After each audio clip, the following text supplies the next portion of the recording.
Welcome to Sleep Lost Audiobooks. in a Pyramid. If you would like our Better Sleep quick guide filled with proven techniques to improve sleep, sign up to our mailing list at sleepaudiobooks.com and we'll send the PDF as a thank you. Subscribing and leaving a comment helps this channel more than you know. So please feel free to offer suggestions for future audiobooks or to just say hi.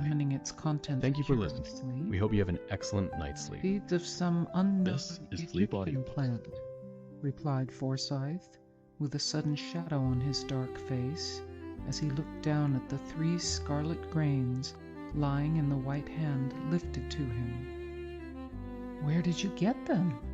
asked the girl.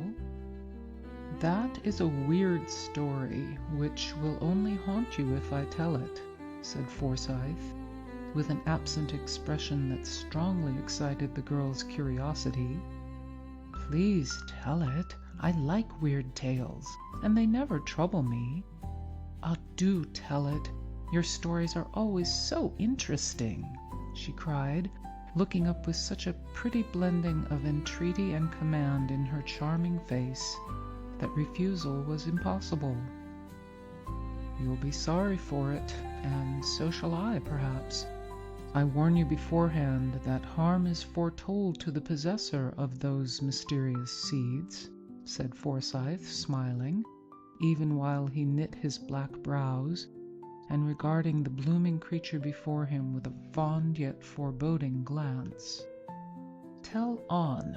I am not afraid of these pretty atoms," she answered, with an imperious nod. "To hear is to obey. Let me read the facts, and then I will begin," returned Forsyth, pacing to and fro with the far-off look of one who turns the pages of the past. Evelyn watched him a moment, and then returned to her work, or play, rather, for the task seemed well suited to the vivacious little creature, half child, half woman. "While in Egypt," commenced Forsyth slowly, "I went one day with my guide and Professor Niles to explore the Cheops. Niles had a mania for antiquities of all sorts, and forgot time, danger, and fatigue in the ardor of his pursuit. We rummaged up and down the narrow passages, half choked with dust and close air, reading inscriptions on the walls, stumbling over shattered mummy cases, or coming face to face with some shriveled specimen perched like a hobgoblin on the little shelves where the dead used to be stowed away for ages. I was desperately tired after a few hours of it, and begged the professor to return. But he was bent on exploring certain places, and would not desist. We had but one guide, so I was forced to stay. But Jumal, my man, seeing how weary I was, proposed to us to rest in one of the larger passages while he went to procure another guide for Niles. We consented, and, assuring us that we were perfectly safe if we did not quit the spot, Jumal left us, promising to return speedily. The professor sat down to take notes of his researches, and, stretching myself on the soft sand, I fell asleep. I was roused by that indescribable thrill which instinctively warns us of danger, and springing up, I found myself alone. One torch burned faintly where Jumal had struck it, but Niles and the other light were gone. A dreadful sense of loneliness oppressed me for a moment. Then I collected myself and looked well about me. A bit of paper was pinned to my hat, which lay near me, and on it, in the professor's writing, were these words: "I've gone back a little to refresh my memory on certain points. Don't follow me till Jumal comes. I can find my way back to you, for I have a clue. Sleep well, and dream gloriously of the pharaohs. N.N." I laughed at first over the old enthusiast, then felt anxious, then restless, and finally resolved to follow him. for I discovered a strong cord fastened to a fallen stone, and knew that this was the clue he spoke of. Leaving a line for Jamal, I took my torch and retraced my steps, following the cord along the winding ways. I often shouted, but received no reply, and pressed on, hoping at each turn to see the old man poring over some musty relic of antiquity. Suddenly the cord ended, and, lowering my torch, I saw that the footsteps had gone on. Rash fellow, he'll lose himself to a certainty, I thought, really alarmed now. As I paused, a faint call reached me, and I answered it, waited, shouted again, and a still fainter echo replied. Niles was evidently going on, misled by the reverberations of the low passages. No time was to be lost, and, forgetting myself, I stuck my torch in the deep sand to guide me back to the clue, and ran down the straight path before me, whooping like a madman as I went. I did not mean to lose sight of the light, but in my eagerness to find Niles, I turned from the main passage, and, guided by his voice, hastened on. His torch soon gladdened my eyes, and the clutch of his trembling hands told me what agony he had suffered. "Let us get out of this horrible place at once," he said. "Come, we're not far from the clue. I can soon reach it, and then we are safe." But as I spoke, a chill passed over me, for a perfect labyrinth of narrow paths lay before us. Trying to guide myself by such landmarks as I had observed in my hasty passage, I followed the tracks in the sand till I fancied we must be near my light. No glimmer appeared, however, and, kneeling down to examine the footprints nearer, I discovered, to my dismay, that I had been following the wrong ones. For among those marked by a deep boot heel were prints of bare feet. We had had no guide there, and Jamal wore sandals. Rising, I confronted Niles with the one despairing word, "Lost," as I pointed from the treacherous sand to the fast waning light. I thought the old man would be overwhelmed, but to my surprise, he grew quite calm and steady, thought a moment, and then went on, saying quietly, "Other men have passed here before us. Let us follow their steps, for, if I do not greatly err, they lead toward great passages where one's way is easily found." On we went, bravely, till a misstep threw the professor violently to the ground with a broken leg, and nearly extinguished the torch. It was a horrible predicament, and I gave up all hope as I sat beside the poor fellow, who lay exhausted with fatigue, remorse, and pain, for I would not leave him.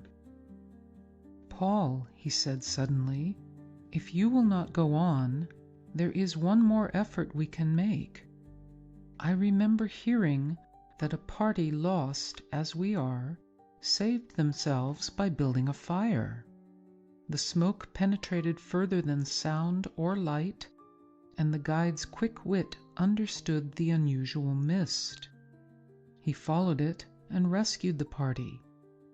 Make a fire and trust to Jamal." "A fire without wood?" I began, but he pointed to a shelf behind me, which had escaped me in the gloom, and on it I saw a slender mummy case. I understood him, for these dry cases, which lie about in hundreds, are freely used as firewood. Reaching up, I pulled it down, believing it to be empty, but as it fell, it burst open and out rolled a mummy. Accustomed as I was to such sights, it startled me a little, for danger had unstrung my nerves. Laying the little brown chrysalis aside, I smashed the case, lit the pile with my torch, and soon a light cloud of smoke drifted down the 3 passages which diverged from the cell-like place where we had paused.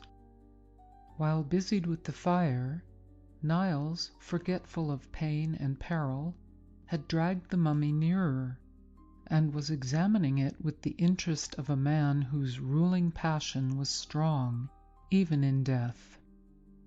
"Come and help me unroll this.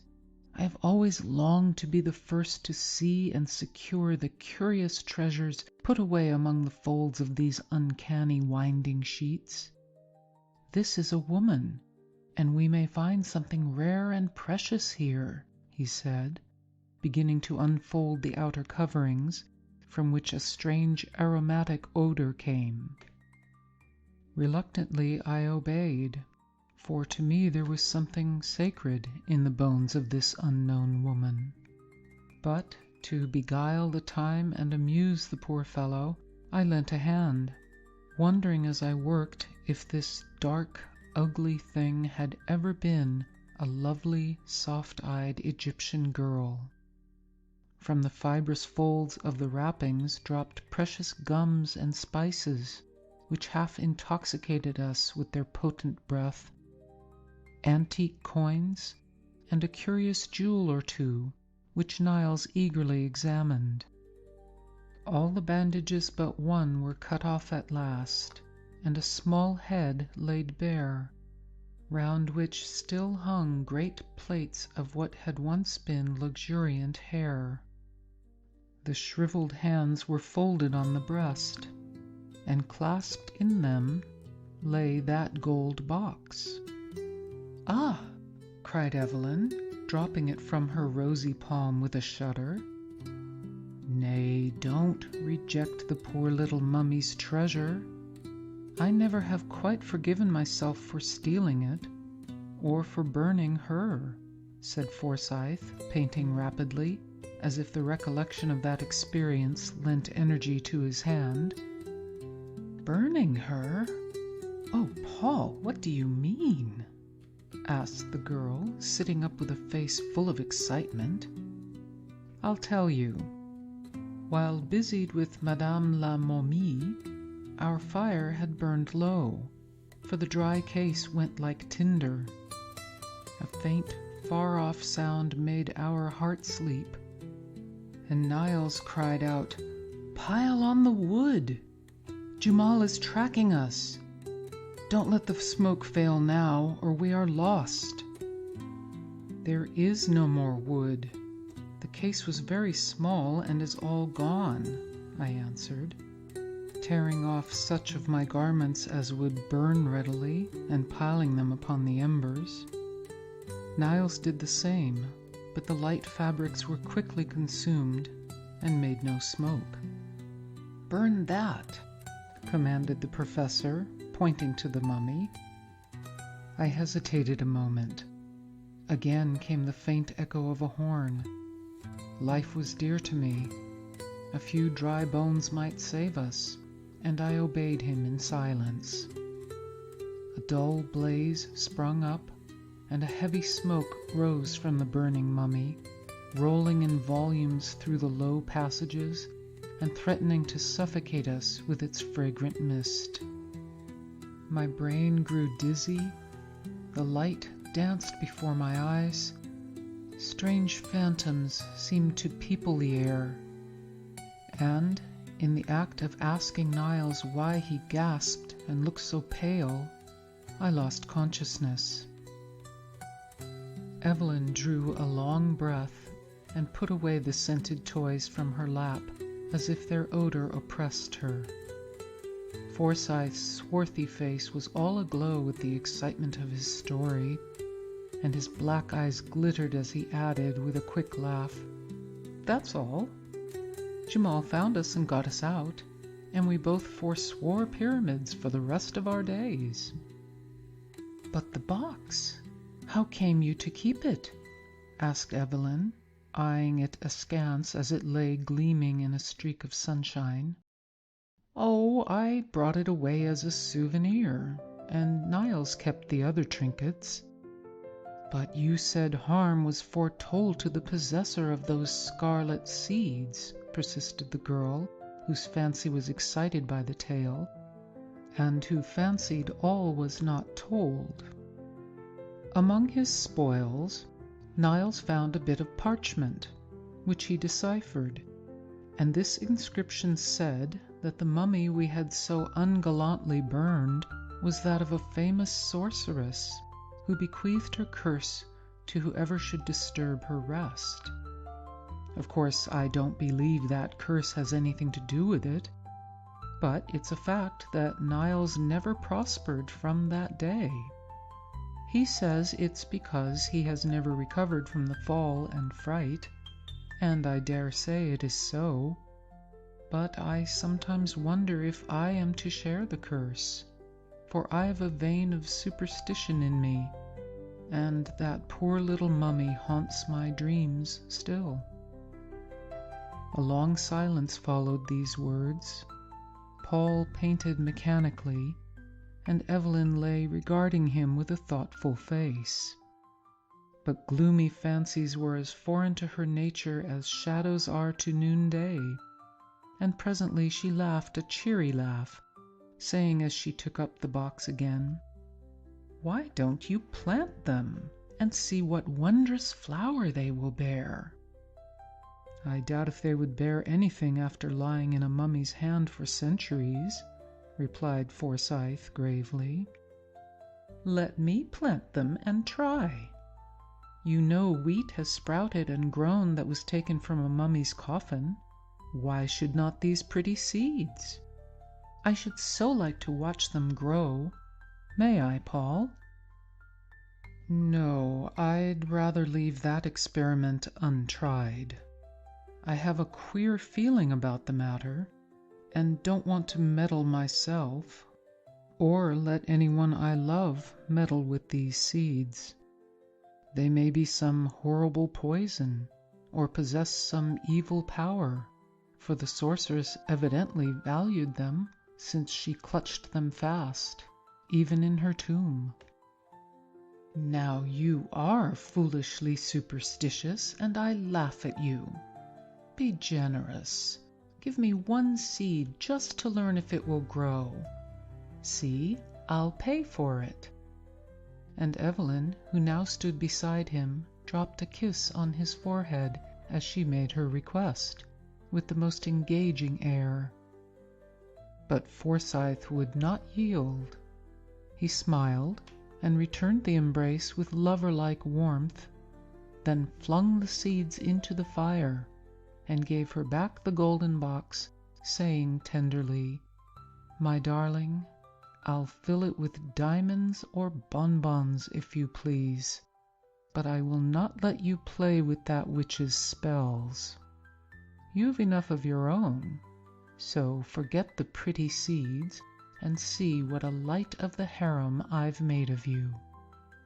Evelyn frowned and smiled, and presently the lovers were out in the spring sunshine, reveling in their own happy hopes, untroubled by one foreboding fear. 2.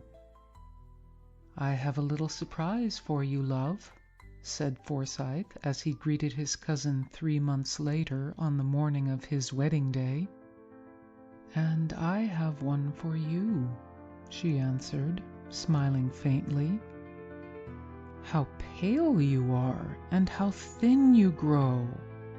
All this bridal bustle is too much for you, Evelyn," he said with fond anxiety, as he watched the strange pallor of her face and pressed the wasted little hand in his. "I am so tired," she said, and leaned her head wearily on her lover's breast. "Neither sleep, food, nor air gives me strength, and a curious mist seems to cloud my mind at times. Mamma says it is the heat, but I shiver even in the sun. while at night I burn with fever. Paul, dear, I'm glad you are going to take me away to lead a quiet, happy life with you, but I'm afraid it will be a very short one. My fanciful little wife, you are tired and nervous with all this worry, but a few weeks of rest in the country will give us back our blooming Eve again. Have you no curiosity to learn my surprise? He asked, to change her thoughts. The vacant look stealing over the girl's face gave place to one of interest, but as she listened, it seemed to require an effort to fix her mind on her lover's words. You remember the day we rummaged in the old cabinet? Yes, and a smile touched her lips for a moment. And how you wanted to plant those queer red seeds I stole from the mummy? I remember, and her eyes kindled with sudden fire. Well, I tossed them into the fire, as I thought, and gave you the box. But when I went back to cover up my picture and found one of those seeds on the rug, a sudden fancy to gratify your whim led me to send it to Niles and ask him to plant and report on its progress. Today I hear from him for the first time, and he reports that the seed has grown marvelously, has budded, and that he intends to take the first flower, if it blooms in time, to a meeting of famous scientific men, after which he will send me its true name and the plant itself. From his description it must be very curious, and I'm impatient to see it. You need not wait. I can show you the flower in its bloom. And Evelyn beckoned with the méchant smile so long a stranger to her lips. Much amazed, Forsyth followed her to her own little boudoir, and there, standing in the sunshine, was the unknown plant. Almost rank in their luxuriance were the vivid green leaves on the slender purple stems, and, rising from the midst, one ghostly white flower, shaped like the head of a hooded snake, with scarlet stamens like forked tongues, and on the petals glittered spots like dew. A strange, uncanny flower. Has it any odor? Asked Forsyth, bending to examine it, and forgetting in his interest to ask how it came there. None, and that disappoints me. I am so fond of perfumes, answered the girl, caressing the green leaves which trembled at her touch, while the purple stems deepened their tint. Now tell me about it, said Forsyth, after standing silent for several minutes. I had been before you and secured one of the seeds, for 2 fell on the rug. I planted it under a glass in the richest soil I could find, watered it faithfully, and was amazed at the rapidity with which it grew when once it appeared above the earth. I told no one, for I meant to surprise you with it. But this bud has been so long in blooming I have had to wait. It is a good omen that it blossoms today, and as it is nearly white, I mean to wear it, for I've learned to love it, having been my pet for so long.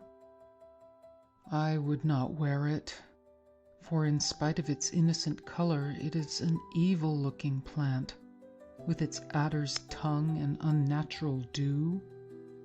Wait till Niles tells us what it is, then pet it, if it is harmless. Perhaps my sorceress cherished it for some symbolic beauty. Those old Egyptians were full of fancies. It was very sly of you to turn the tables on me in this way. But I forgive you, since in a few hours I shall chain this mysterious hand forever. How cold it is! Come out into the garden and get some warmth and color for tonight, my love. But when night came, no one could reproach the girl with her pallor, for she glowed like a pomegranate flower. Her eyes were full of fire, her lips scarlet, and all her old vivacity seemed to have returned. A more brilliant bride never blushed under a misty veil, and when her lover saw her, he was absolutely startled by the almost unearthly beauty which transformed the pale, languid creature of the morning into this radiant woman. They were married, and if love, many blessings, and all good gifts lavishly showered upon them could make them happy, then this young pair were truly blessed. But even in the rapture of the moment that made her his, Forsyth observed how icy cold was the little hand he held, how feverish the deep color on the soft cheek he kissed, and what a strange fire burned in the tender eyes that looked so wistfully at him.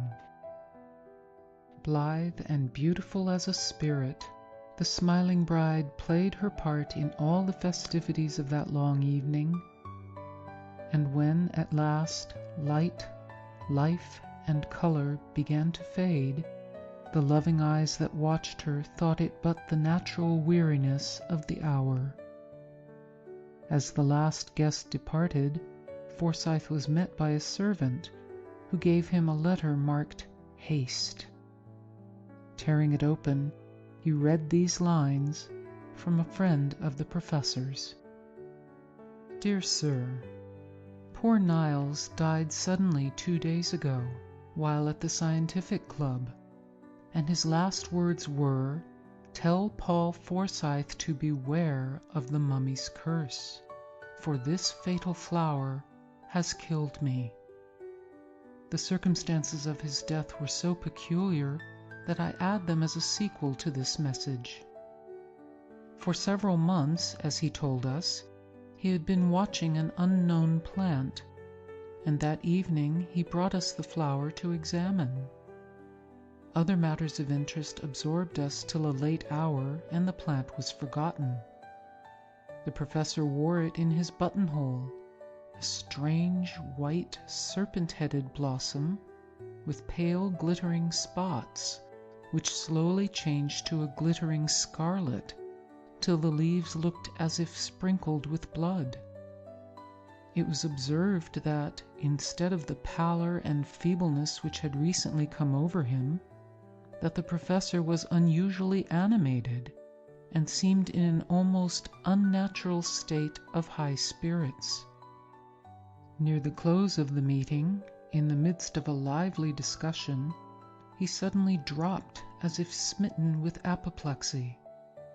He was conveyed home insensible, and after one lucid interval, in which he gave me the message I have recorded above, he died in great agony, raving of mummies, pyramids, serpents, and some fatal curse which had fallen upon him. After his death, livid scarlet spots like those on the flower appeared upon his skin, and he shriveled like a withered leaf. At my desire, the mysterious plant was examined and pronounced by the best authority one of the most deadly poisons known to the Egyptian sorceresses. The plant slowly absorbs the vitality of whoever cultivates it, and the blossom, worn for 2 or 3 hours, produces either madness or death. Down dropped the paper from Forsyth's hand. He read no further, but hurried back into the room where he had left his young wife. As if worn out with fatigue, she had thrown herself upon a couch, and lay there motionless, her face half hidden by the light folds of the veil which had blown over it.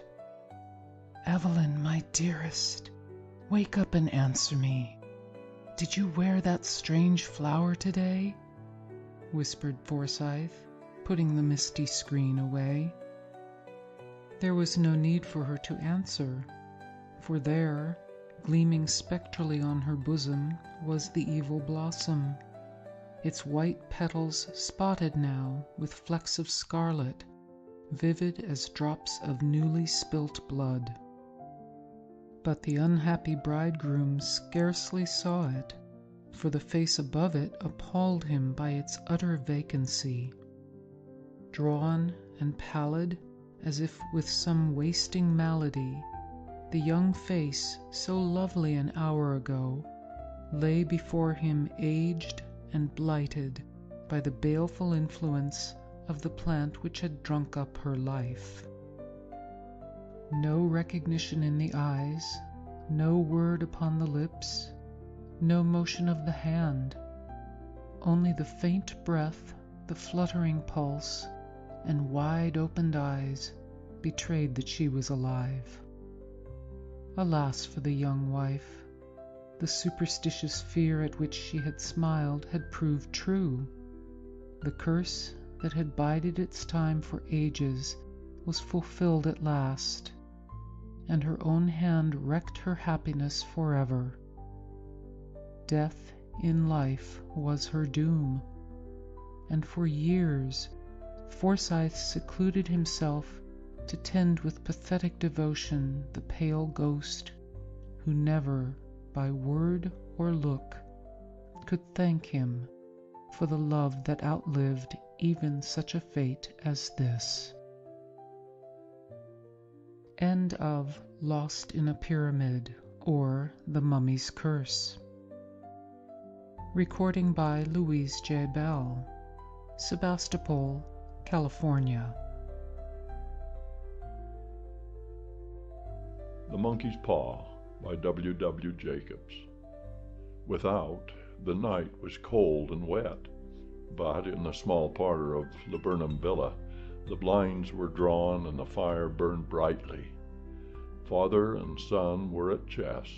The former, who possessed ideas about the game involving radical changes, putting his king into such sharp and unnecessary perils that it even provoked comment from the white-haired old lady knitting placidly by the fire.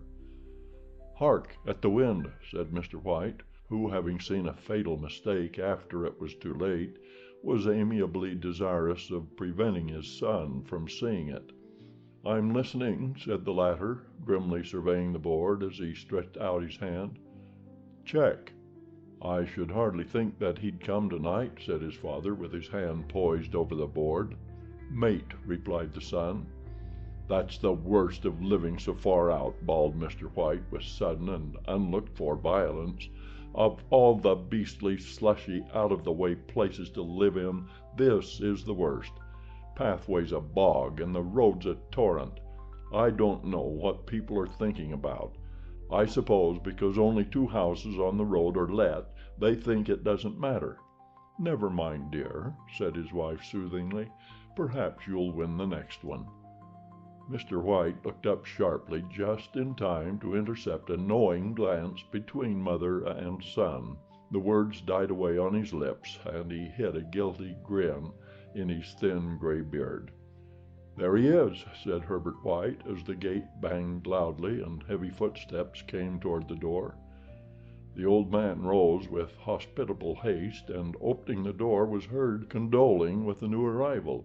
The new arrival also condoled with himself, so that Mrs. White said "Tsk," and coughed gently as her husband entered the room, followed by a tall, burly man, beady of eye and rubicund of visage. "Sergeant Major Morris," he said, introducing him. The sergeant major shook hands, and taking the proffered seat by the fire, watched contentedly while his host got out whiskey and tumblers and stood a small copper kettle on the fire.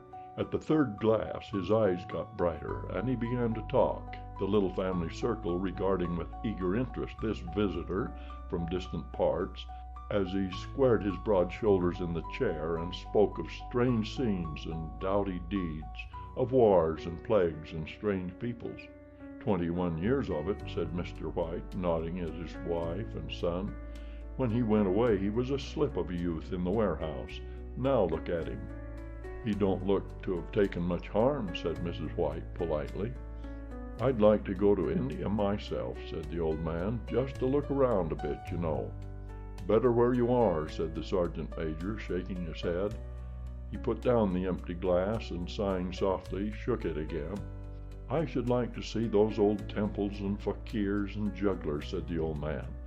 "What was that you started telling me the other day about a monkey's paw or something, Morris?" "Nothing," said the soldier hastily. "Leastwise, nothing worth hearing." "Monkey's paw?" said Mrs. White curiously. "Well, it's just a bit of what you might call magic, perhaps," said the sergeant major offhandedly. His three listeners leaned forward eagerly. The visitor absent-mindedly put his empty glass to his lips and then set it down again. His host filled it for him. "To look at," said the sergeant major, fumbling in his pocket, "it's just an ordinary little paw, dried to a mummy." He took something out of his pocket and proffered it. Mrs. White drew back with a grimace, but her son, taking it, examined it curiously. "And what is there special about it?" inquired Mr. White as he took it from his son and, having examined it, placed it upon the table. "It had a spell put on it by an old fakir," said the sergeant major, "a very holy man.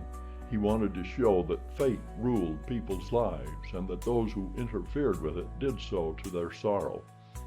He put a spell on it so that 3 separate men could each have 3 wishes from it.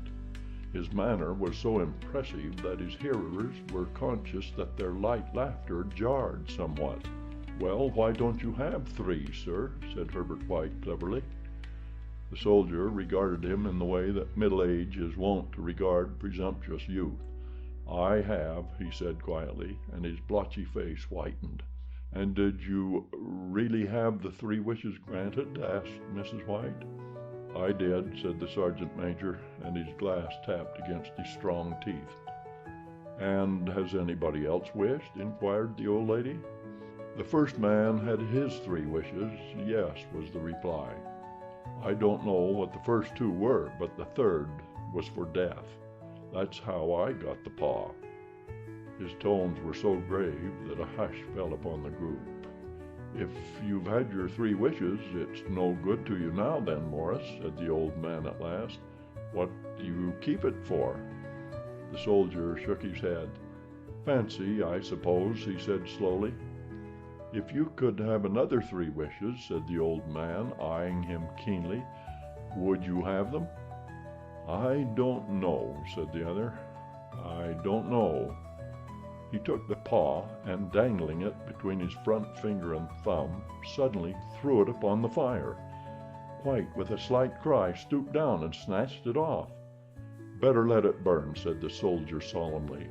"If you don't want it, Morris," said the old man, "give it to me." "I won't," said his friend doggedly. "I threw it on the fire. If you keep it, don't blame me for what happens. Pitch it on the fire again like a sensible man." The other shook his head and examined his new possession closely. How do you do it?" he inquired.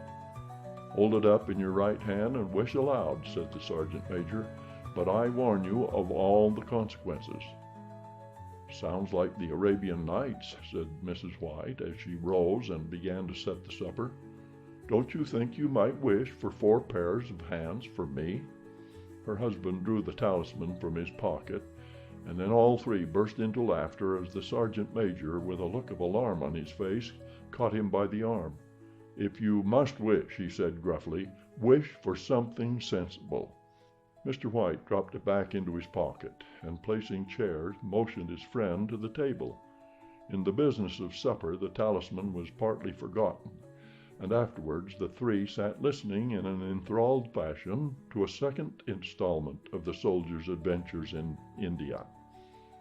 "If the tale about the monkey paw is not more truthful than those he has been telling us," said Herbert, as the door closed behind their guest, just in time for him to catch the last train, "we shan't make much out of it."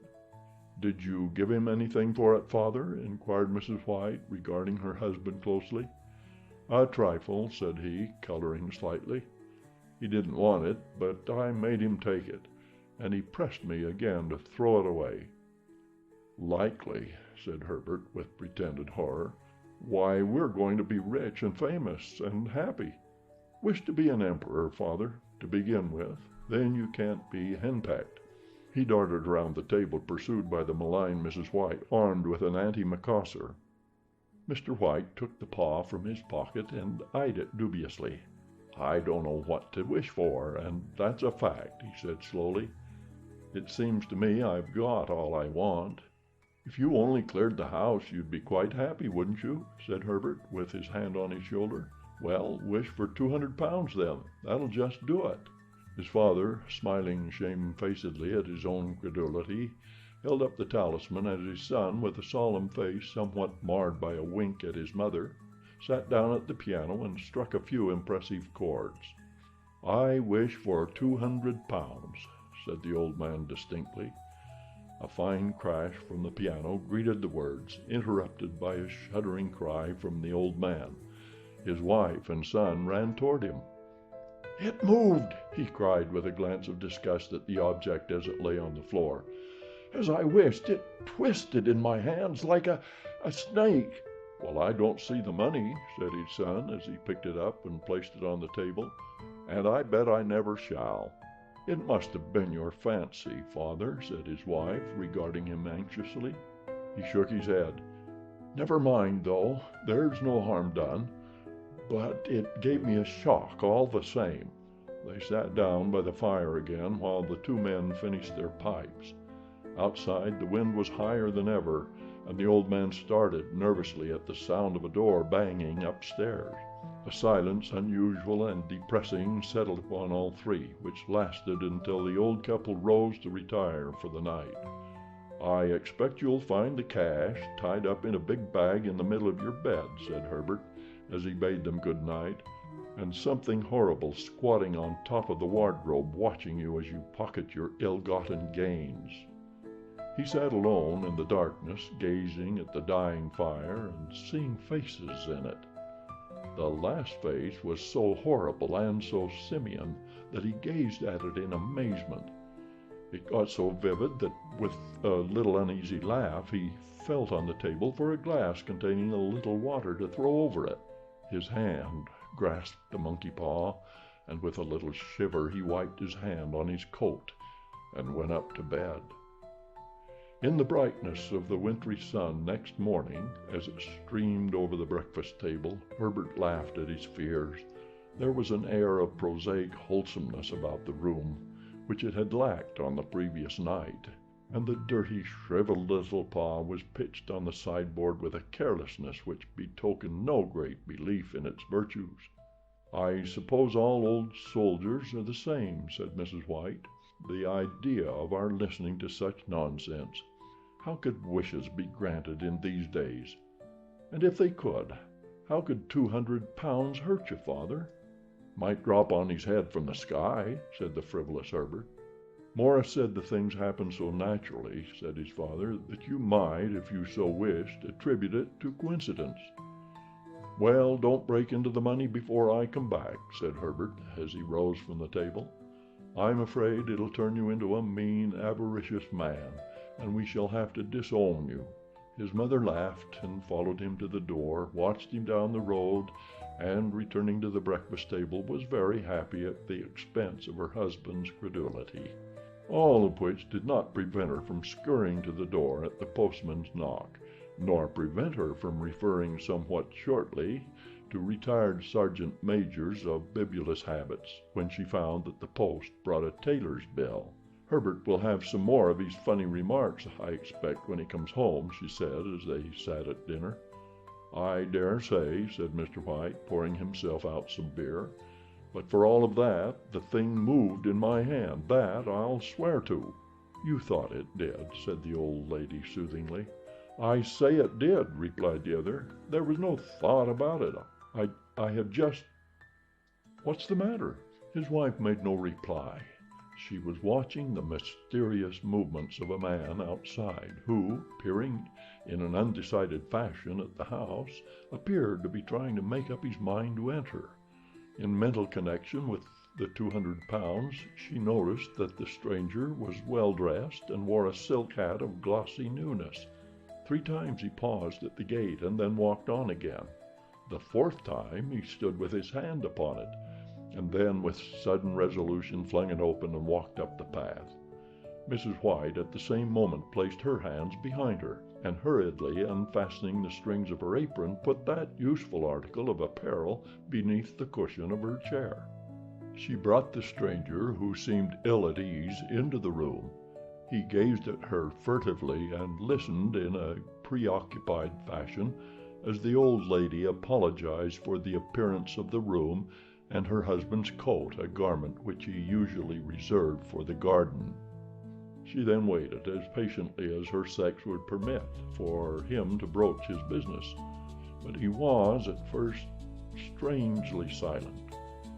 "I was asked to call," he said at last, and stooped and picked a piece of cotton from his trousers. "I come from Ma and Megan's." The old lady started. "Is anything the matter?" she asked breathlessly. "Has anything happened to Herbert? What is it? What is it?" Her husband interposed. There, mother," he said hastily. "Sit down and don't jump to conclusions. You've not brought bad news, I'm sure, sir," and he eyed the other wistfully. "I'm sorry," began the visitor. "Is he hurt?" demanded the mother.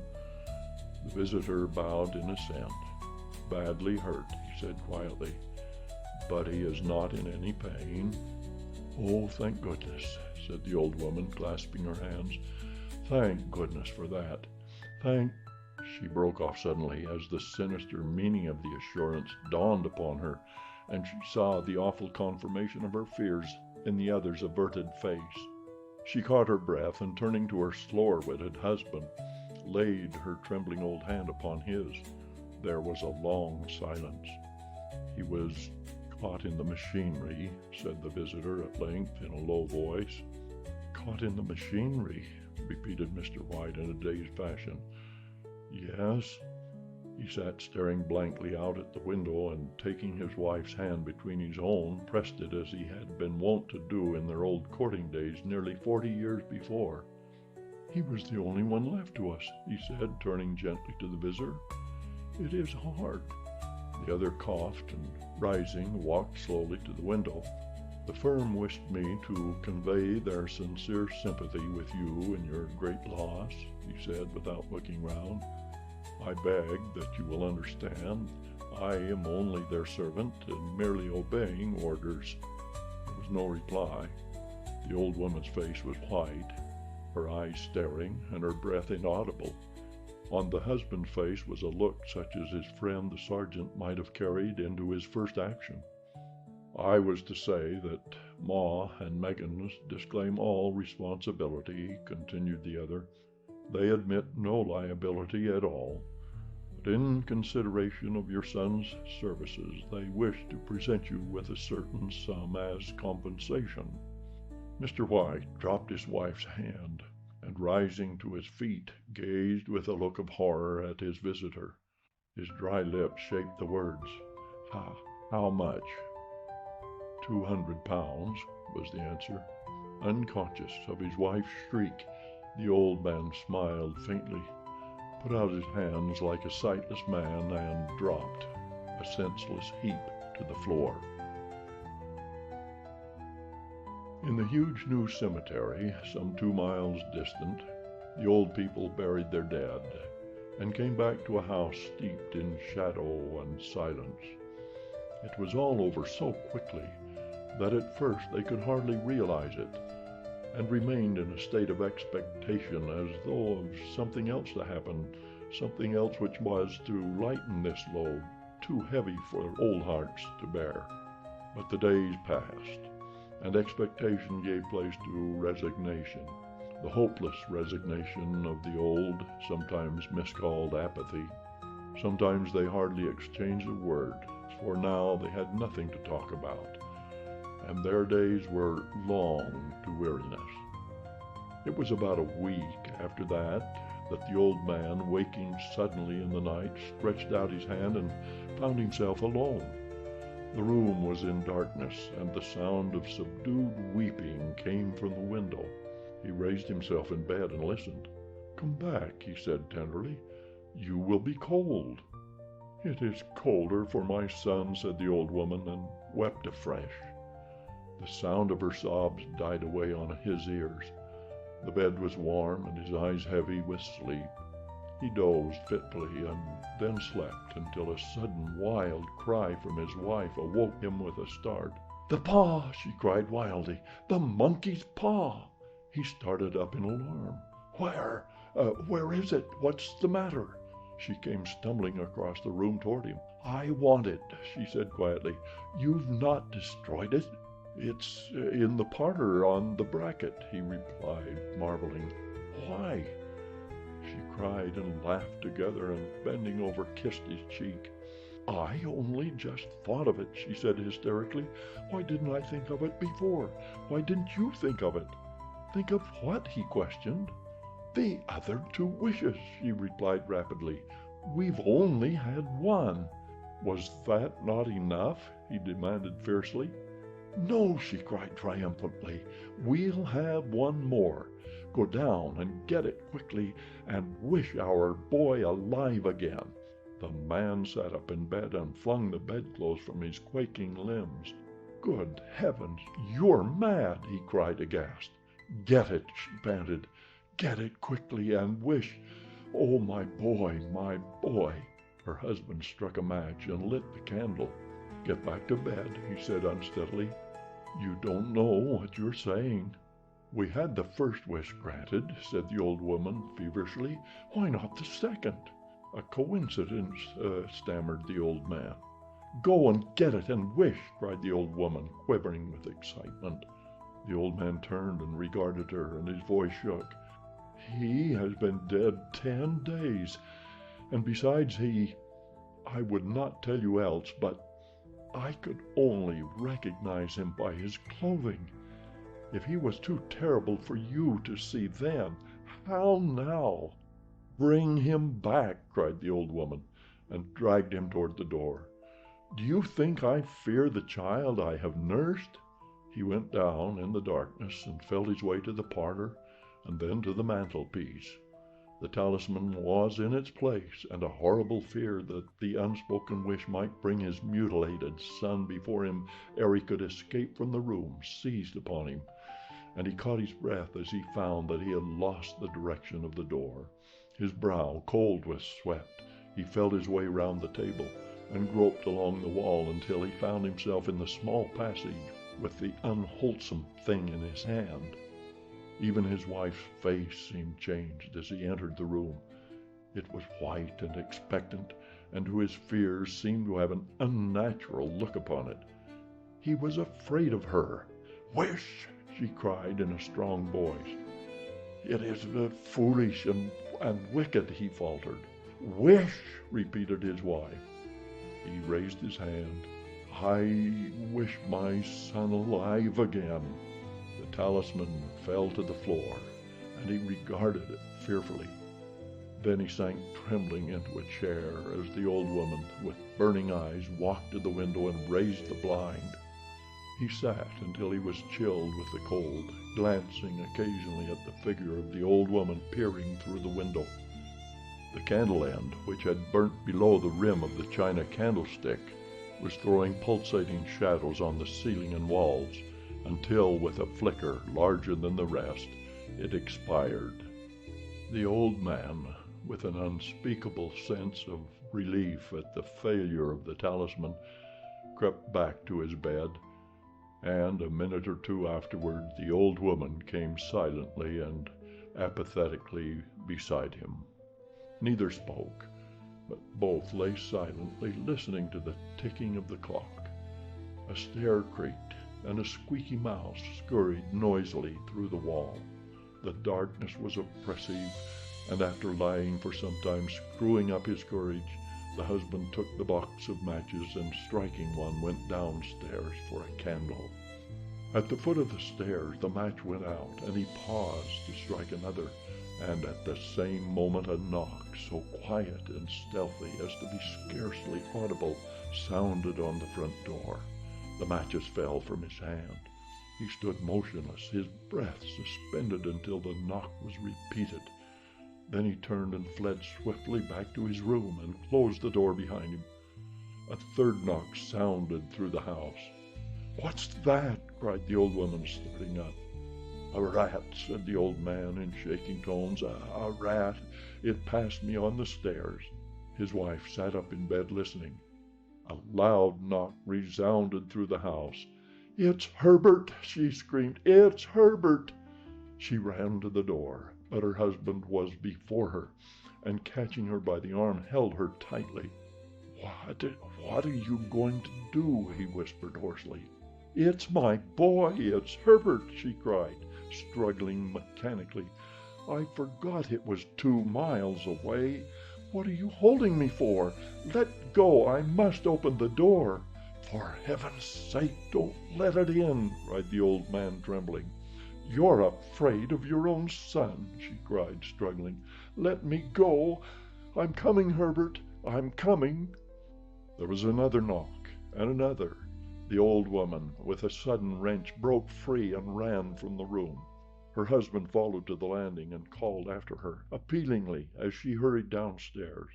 He heard the chain rattle back and the bottom bolt drawn slowly and stiffly from the socket. Then the old woman's voice, strained and panting. "The bolt!" she cried loudly. "Come down! I can't reach it!" But her husband was on his hands and knees, groping wildly on the floor in search of the paw. If he could only find it before the thing outside got in. A perfect fusillade of knocks reverberated through the house, and he heard the scraping of a chair as his wife put it down in the passage against the door.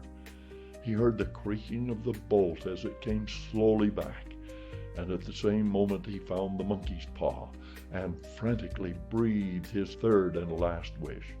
The knocking ceased suddenly, although the echoes of it were still in the house. He heard the chair drawn back, and the door opened. A cold wind rushed up the staircase, and a long, loud wail of disappointment and misery from his wife gave him courage to run down to her side, and then to the gate beyond. The street lamp, flickering opposite, shone on a quiet and deserted road. End of The Monkey's Paw. Recording by Ralph Snelson, Springville, Utah. Mark. The Mummy's Foot by Théophile Gautier. I had entered, in an idle mood, the shop of one of those curiosity vendors who are called marchands de bric-à-brac, in that Parisian argot which is so perfectly unintelligible elsewhere in France.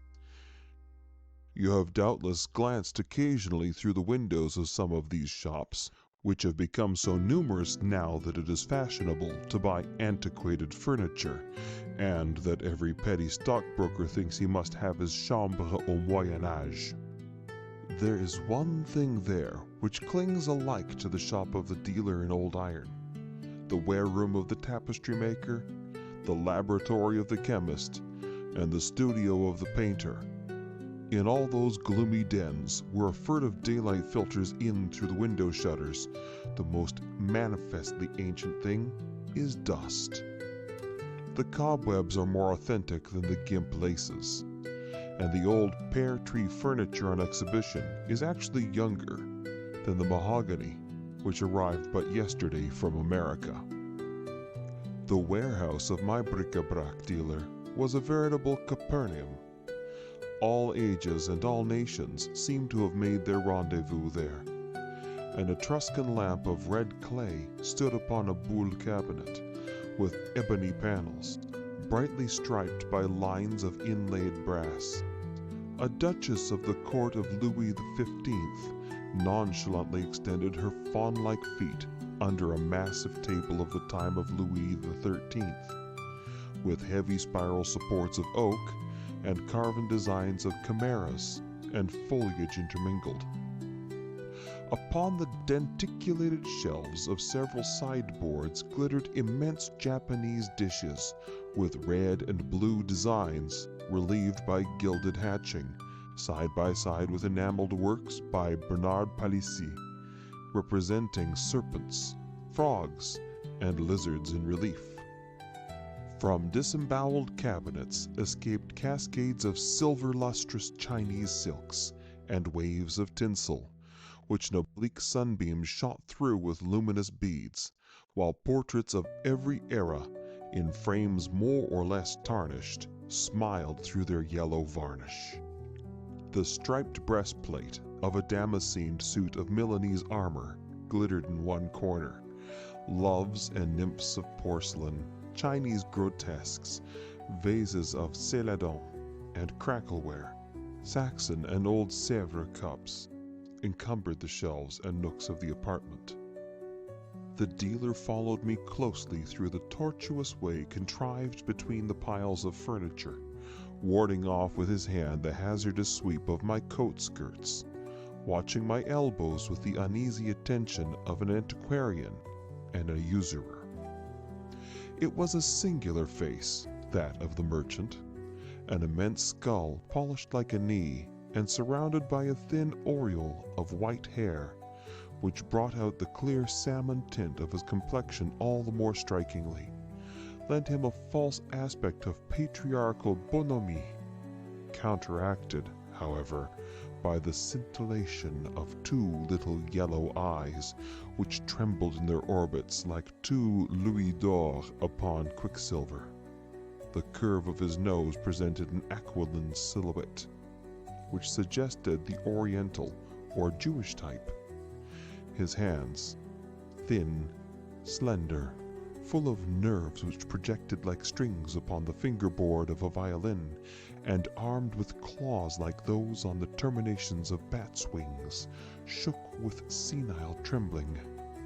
But those convulsively agitated hands became firmer than steel pincers or lobster's claws when they lifted any precious article, an onyx cup, a Venetian glass, or a dish of Bohemian crystal.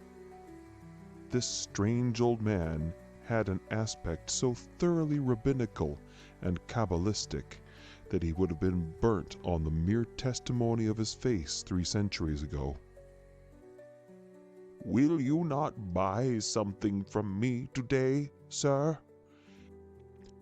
Here is a Malay crease with a blade undulating like flame. Look at those grooves contrived for the blood to run along. Those teeth set backward so as to tear out the entrails in withdrawing the weapon.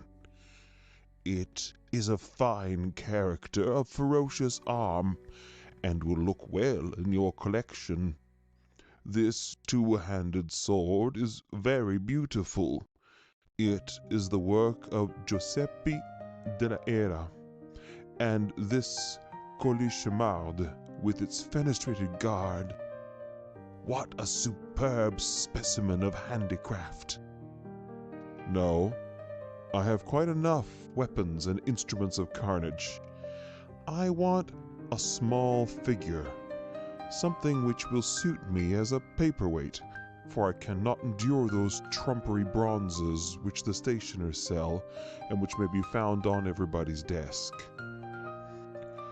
The old gnome foraged among his ancient wares, and finally arranged before me some antique bronzes, so called at least, fragments of malachite, little Hindu or Chinese idols, a kind of pusa toys in jadestone, representing the incarnations of Brahma or Vishnu, and wonderfully appropriate to the very undivine office of holding papers and letters in place.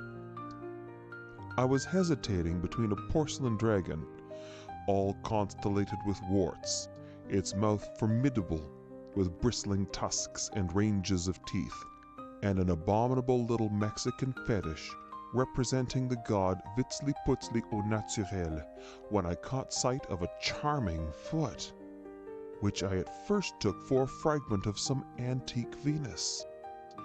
It had those beautiful ruddy and tawny tints that lend to Florentine bronze that warm, living look, so much preferable to the gray-green aspect of common bronzes, which might easily be mistaken for statues in a state of putrefaction. Satiny gleams played over its rounded forms, doubtless polished by the amorous kisses of 20 centuries, for it seemed a Corinthian bronze, a work of the best era of art, perhaps molded by Lysippus himself. "That foot will be my choice," said to the merchant, who regarded me with an ironical and saturnine air, and held out the object desired that I might examine it more fully. I was surprised at its lightness. It was not a foot of metal, but in sooth a foot of flesh, an embalmed foot, a mummy's foot.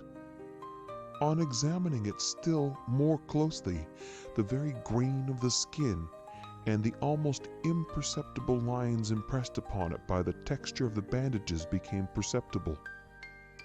The toes were slender and delicate, and terminated by perfectly formed nails, pure and transparent as agates. The great toe, slightly separated from the rest, afforded a happy contrast, in the antique style, to the position of the other toes, and lent it an aerial lightness, the grace of a bird's foot.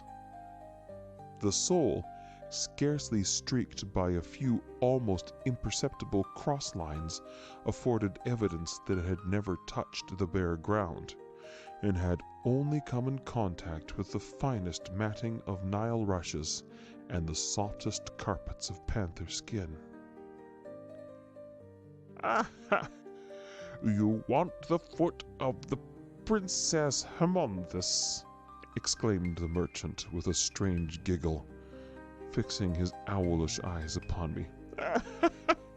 "For paperweight? An original idea? Artistic idea.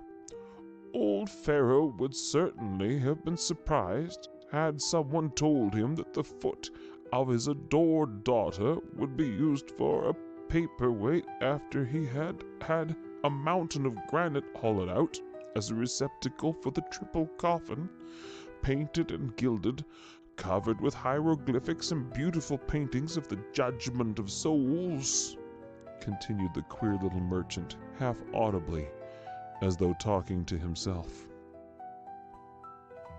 "How much will you charge me for this mummy fragment?"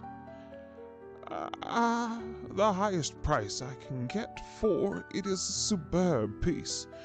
If I had the match of it, you could not have it for less than 500 francs. The daughter of a pharaoh! Nothing is more rare." "Assuredly, that is not a common article.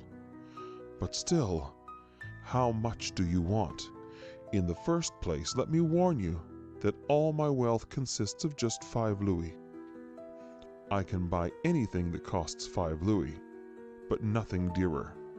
You might search my vest pockets and most secret drawers without even finding one poor 5-franc piece more." 5 louis for the foot of the Princess Hermonthis?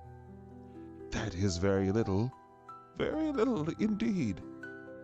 "'Tis an authentic foot," muttered the merchant, shaking his head and imparting a peculiar rotary motion to his eyes. "Well, take it, and I will give you the bandages into the bargain," he added, wrapping the foot in an ancient damask rag. "Very fine. Real damask. Indian damask which has never been re-dyed. It is strong, and yet it is soft," he mumbled, stroking the frayed tissue with his fingers, through the trade-acquired habit which moved him to praise even an object of such little value that he himself deemed it only worth the giving away. He poured the gold coins into a sort of medieval alms purse hanging at his belt, repeating, "The foot of the Princess Hermonthis to be used for a paperweight." Then, turning his phosphorescent eyes upon me, he exclaimed in a voice strident as the crying of a cat which has swallowed a fish-bone, "Old Pharaoh will not be well pleased. He loves his daughter, the dear man, You speak as if you were contemporary of his. You are old enough, goodness knows. But you do not date back to the pyramids of Egypt, I answered laughingly from the threshold. I went home, delighted with my acquisition. With the idea of putting it to profitable use as soon as possible, I placed the foot of the divine Princess Hermonthis upon a heap of papers, scribbled over with verses, in themselves an undecipherable mosaic work of erasures. Articles freshly begun, letters forgotten, and posted in the table drawer instead of the letter box, an error to which absent-minded people are peculiarly liable. The effect was charming, bizarre, and romantic. Well satisfied with this embellishment, I went out with the gravity and pride, becoming one who feels that he has the ineffable advantage over all the passers-by whom he elbows, of possessing a piece of the Princess Hermonthis, daughter of Pharaoh. I looked upon all who did not possess, like myself, a paperweight so authentically Egyptian as very ridiculous people, and it seemed to me that the proper occupation of every sensible man should consist in the mere fact of having a mummy's foot upon his desk. Happily, I met some friends whose presence distracted me in my infatuation with this new acquisition. I went to dinner with them, for I could not very well have dined with myself. When I came back that evening with my brain slightly confused by a few glasses of wine, a vague whiff of oriental perfume delicately titillated my olfactory nerves.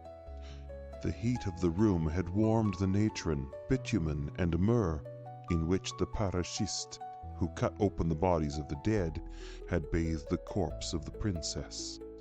It was a perfume at once sweet and penetrating, a perfume that 4,000 years had not been able to dissipate. The dream of Egypt was eternity. Her odors have the solidity of granite and endure as long. I soon drank deeply from the black cup of sleep. For a few hours all remained opaque to me.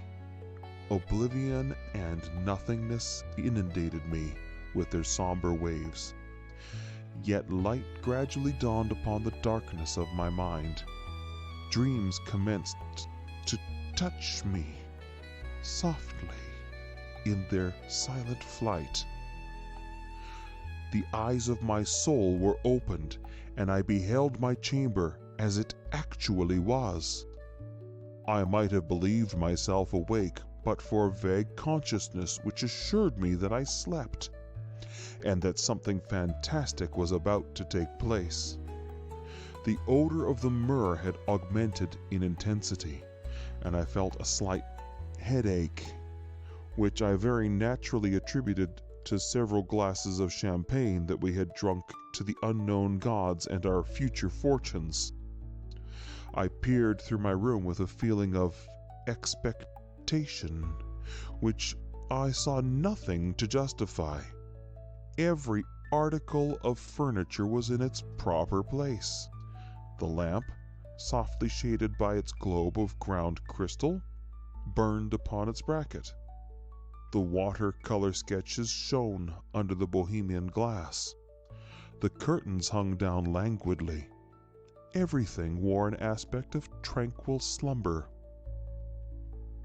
After a few moments, however, all this calm interior appeared to become disturbed. The woodwork cracked stealthily.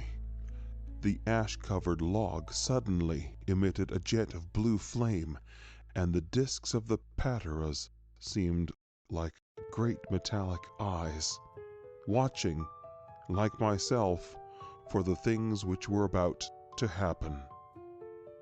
My eyes accidentally fell upon the desk where I had placed the foot of Princess Hermonthis.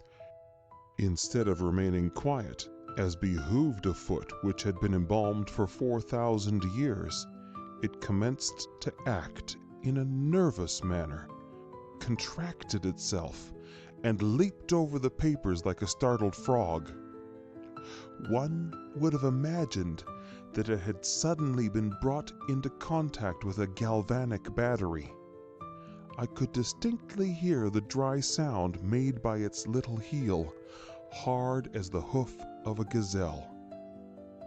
I became rather discontented with my acquisition, inasmuch as I wished my paperweights to be of a sedentary disposition, and I thought it very unnatural that feet should walk about without legs, and I commenced to experience a feeling closely akin to fear. Suddenly, I saw the folds of my bed curtain stir, and heard a bumping sound, like that caused by some person hopping on one foot across the floor. I must confess I became alternately hot and cold, that I felt a strange wind chill my back, and that my suddenly rising hair caused my nightcap to execute a leap of several yards. The bed curtains opened, and I beheld the strangest figure imaginable before me. It was a young girl, of a very deep coffee-brown complexion, like the Bayadere Amani, and possessing the purest Egyptian type of perfect beauty. Her eyes were almond-shaped and oblique, with eyebrows so black that they seemed blue.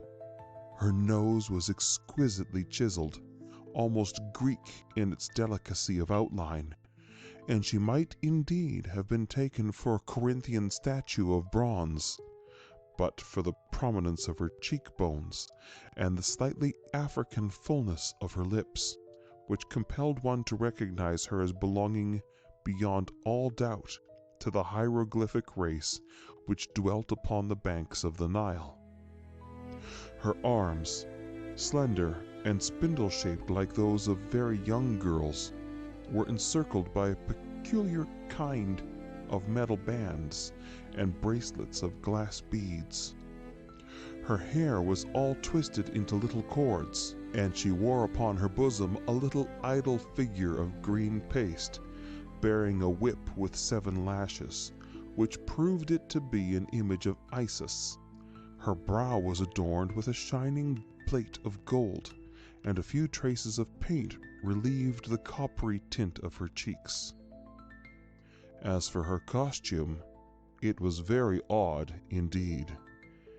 Fancy a pagne or skirt all formed of little strips of material bedizened with red and black hieroglyphics, stiffened with bitumen, and apparently belonging to a freshly unbandaged mummy. In one of those sudden flights of thought so common in dreams, I heard the hoarse falsetto of the bric-a-brac dealer, repeating like a monotonous refrain the phrase he had uttered in his shop, with so enigmatical an intonation. "Old Pharaoh will not be well pleased. He loved his daughter, the dear man." One strange circumstance, which was not at all calculated to restore my equanimity, was that the apparition had but one foot. The other was broken off at the ankle.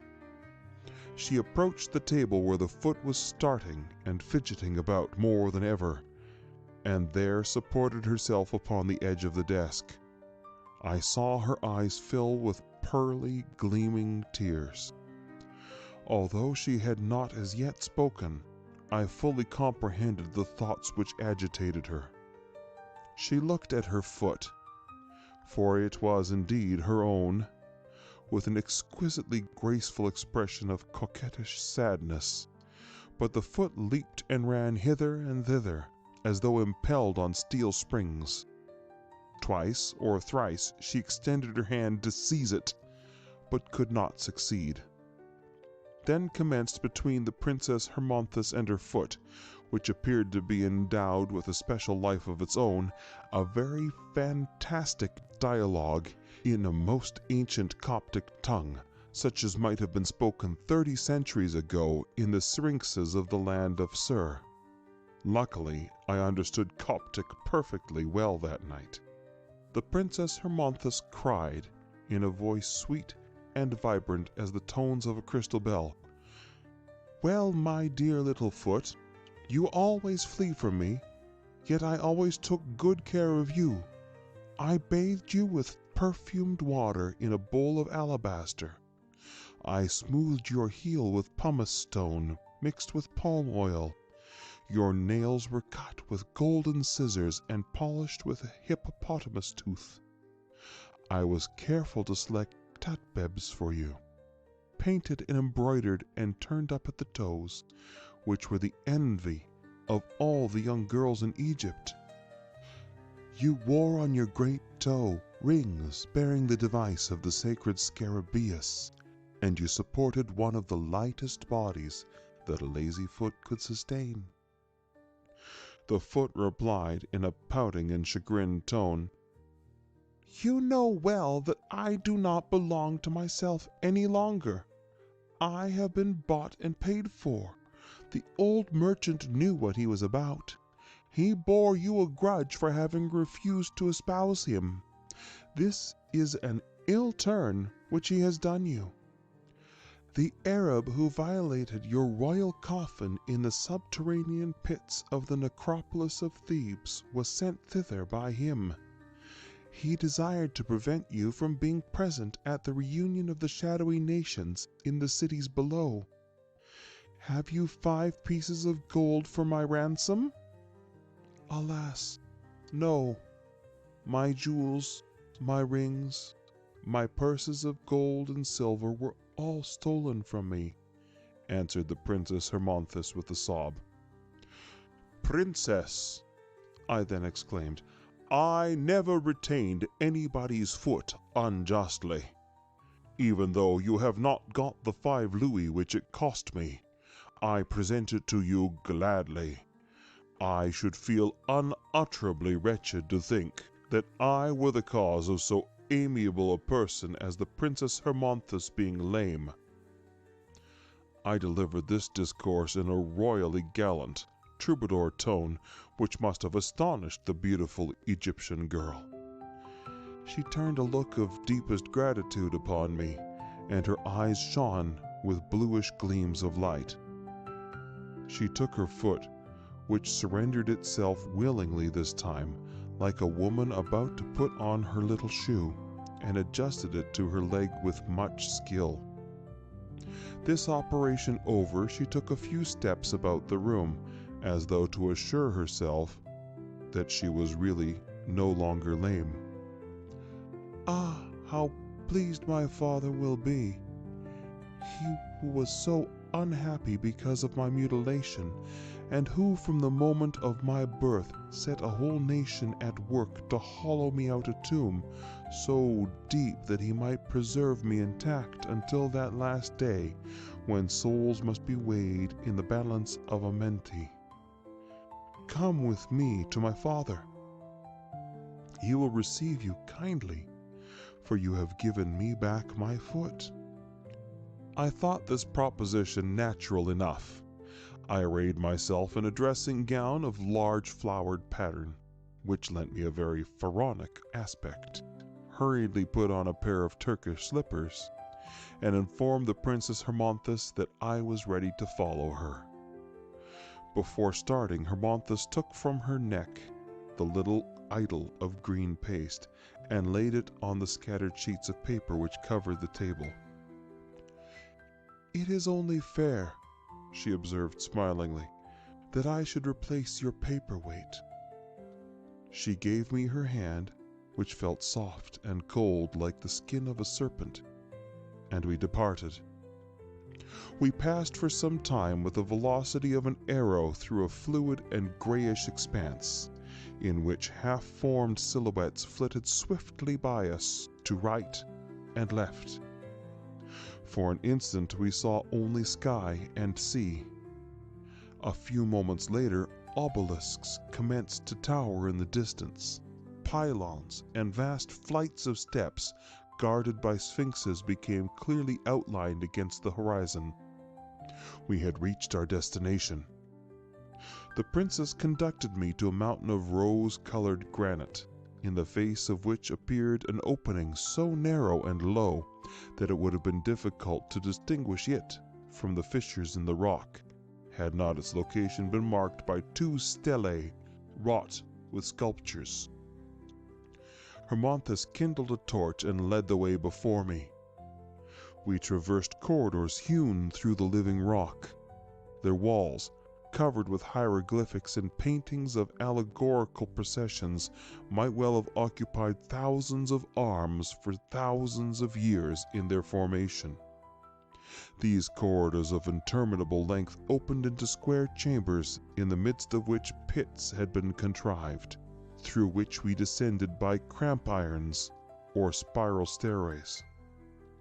These pits again conducted us into other chambers, opening into other corridors, likewise decorated with painted sparrowhawks, serpents coiled in circles, the symbols of the to and pedum, prodigious works of art which no living eye can ever examine, interminable legends of granite, which only the dead have time to read through all eternity. At last we found ourselves in a hall so vast, so enormous, so immeasurable, that the eye could not reach its limits. Files of monstrous columns stretched far out of sight on every side, between which twinkled livid stars of yellowish flame, points of light which revealed further depths incalculable in the darkness beyond. The Princess Hermonthis still held my hand, and graciously saluted the mummies of her acquaintance. My eyes became accustomed to the dim twilight, and objects became discernible. I beheld the kings of the subterranean races seated upon thrones, grand old men, though dry, withered, wrinkled like parchment, and blackened with naphtha and bitumen, all wearing skents of gold and breastplates and gorgets glittering with precious stones, their eyes immovably fixed like the eyes of sphinxes, and their long beards whitened by the snow of centuries. Behind them stood their peoples, in the stiff and constrained posture enjoined by Egyptian art, all eternally preserving the attitude prescribed by the hieratic code. Behind these nations, the cats, ibexes, and crocodiles contemporary with them, rendered monstrous of aspect by their swathing bands, mewed, flapped their wings, or extended their jaws in a saurian giggle. All the pharaohs were there, Cheops, Caphernes, Psammetichus, Sesostris, Amenhotep, all the dark rulers of the pyramids and Syrinxus. On yet higher thrones sat Kronos and Xixouthros, who was contemporary with the deluge, and Tubal-Cain, who reigned before it. The beard of King Xixouthros had grown 7 times around the granite table upon which he leaned, lost in deep reverie and buried in dreams. Further back, through a dusty cloud, I beheld dimly the 72 pre-Adamite kings, with their 72 peoples, forever passed away. After permitting me to gaze upon this bewildering spectacle a few moments, the Princess Hermonthis presented me to her father Pharaoh, who favored me with a most gracious nod. "I have found my foot again. I have found my foot!" cried the princess, clapping her little hands together with every sign of frantic joy. "It was this gentleman who restored it to me." The races of Chemi, the races of Nahazi, all the black, bronzed, and copper-colored nations repeated in chorus,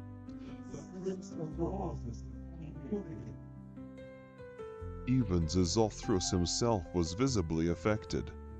He raised his heavy eyelids, stroked his mustache with his fingers, and turned upon me a glance weighty with centuries. by alms, the dog of hell, and Tmei, daughter of the sun and of truth. This is a brave and worthy lad, exclaimed Pharaoh, pointing to me with his scepter, which was terminated with a lotus flower. What recompense do you desire? Filled with that daring inspired by dreams in which nothing seems impossible, I asked him for the hand of the Princess Hermonthis. The hand seemed to me a very proper antithetic recompense for the foot. Pharaoh opened wide his great eyes of glass in astonishment at my witty request. What country do you come from, and what is your age? I am a Frenchman, and I am 27 years old, venerable Pharaoh.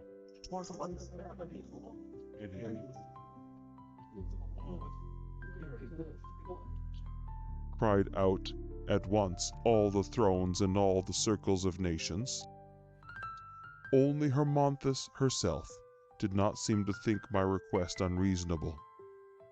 If you were even only 2,000 years old, replied the ancient king, I would willingly give you the princess, but the disproportion is too great. And, besides, we must give our daughters husbands who will last well. You do not know how to preserve yourselves any longer. Even those who died only 15 centuries ago are already no more than a handful of dust. Behold, my flesh is solid as basalt. My bones are bars of steel.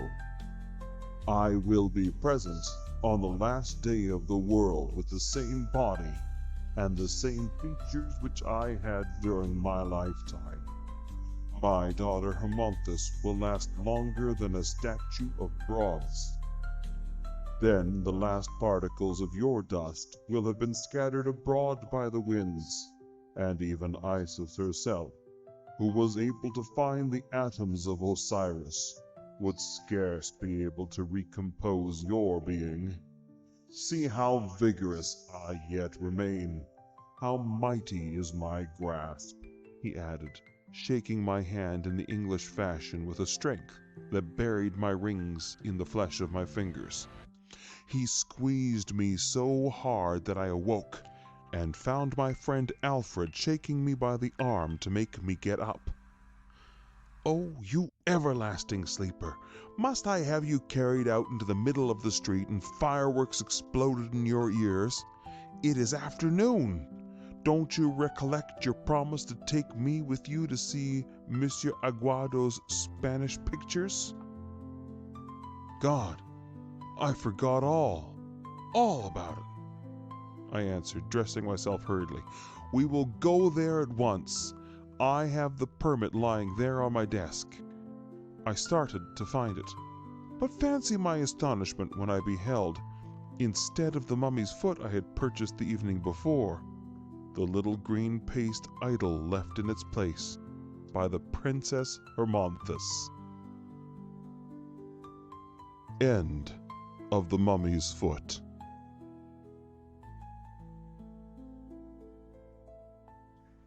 The Mysterious Mummy by Sax Rohmer. It was about 5 o'clock on a hot August afternoon that a tall, thin man, wearing a weedy beard and made conspicuous by an ill-fitting frock coat and an almost napless silk hat, walked into the entrance hall of the great Portland Square Museum. He carried no stick, and looking about him as though unfamiliar with the building, he ultimately mounted the principal staircase, walking with a pronounced stoop and at intervals coughing with a hollow sound. His gaunt figure attracted the attention of several people, among them the attendant in the Egyptian room. Hardened though he was to the eccentric in humanity, the man who hung so eagerly over the mummies of departed kings and coughed so frequently, nevertheless secured his instant attention. Visitors of the regulation type were rapidly thinning out, so that the gaunt man, during the whole of the time he remained in the room, was kept under close surveillance by the vigilant official. Seeing him go in the direction of the stairs, the attendant supposed the strange visitor to be about to leave the museum, but that he did not do so immediately was shown by subsequent testimony. The day's business being concluded, the staff of police who patrol nightly the great square museum duly filed into the building. A man is placed in each room, it being his duty to examine thoroughly every nook and cranny, having done which, all doors of communication are closed, the officer on guard in one room being unable to leave his post or to enter another. Every hour the inspector, a sergeant, and a fireman make a round of the entire building, from which it will be seen that a person having designs on any of the numerous treasures of the place would require more than average ingenuity to bring his plans to a successful issue. In recording this very singular case, the only incident of the night to demand attention is that of the mummy in the Etruscan room. Persons familiar with the great Portland Square Museum will know that certain of the tombs in the Etruscan room are used as receptacles for Egyptian mummies that have, for various reasons, never been put upon exhibition. Anyone who has peered under the partially raised lid of a huge sarcophagus and found within the rigid form of a mummy will appreciate the feelings of the man on night duty amid surroundings so lugubrious.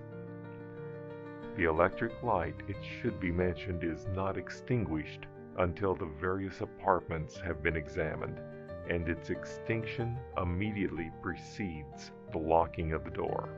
The constable in the Etruscan room glanced into the various sarcophagi and cast the rays of his bull's-eye lantern into the shadows of the great stone tombs. Satisfied that no one lurked there, he mounted the steps leading up to the Roman gallery, turning out the lights in the room below from the switch at the top. The light was still burning on the ground floor, and the sergeant had not yet arrived with the keys. It was whilst the man stood awaiting his coming that a singular thing occurred. From somewhere within the darkened chamber beneath, there came the sound of a hollow cough. By no means deficient in courage, the constable went down the step in 3 bounds, his lantern throwing discs of light upon stately statues and gloomy tombs. The sound was not repeated, and having nothing to guide him to its source, he commenced a second methodical search of the sarcophagi, as offering the most likely hiding places. When all save one had been examined, the constable began to believe that the coughing had existed only in his imagination. It was upon casting the rays of his bull's-eye into the last sarcophagus that he experienced a sudden sensation of fear.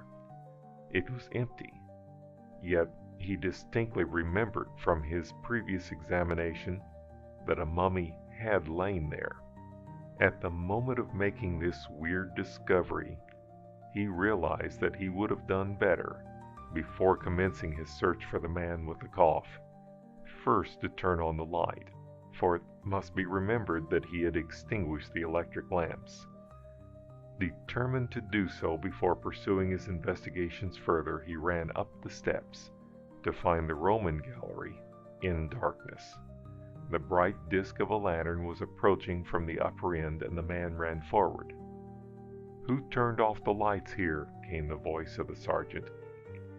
"That's what I want to know. Someone did it while I was downstairs," said the constable, and gave a hurried account of the mysterious coughing and the missing mummy. "How long has there been a mummy in this tomb?" asked the sergeant. "There was one there a month back, but they took it upstairs. They may have brought it down again last week, though, or it may have been a fresh one. You see, the other lot were on duty up till last night." This was quite true, as the sergeant was aware. 3 bodies of picked men share the night duties at the great Portland Square Museum, and those on duty upon this particular occasion had not been in the place during the previous 2 weeks. "Very strange," muttered the sergeant, and a moment later his whistle was sounding. From all over the building men came running, for none of the doors had yet been locked. "There seems to be someone concealed in the museum. Search all the rooms again," was the brief order. The constables disappeared, and the sergeant, accompanied by the inspector, went down to examine the Etruscan room. Nothing was found there, nor were any of the other searchers more successful.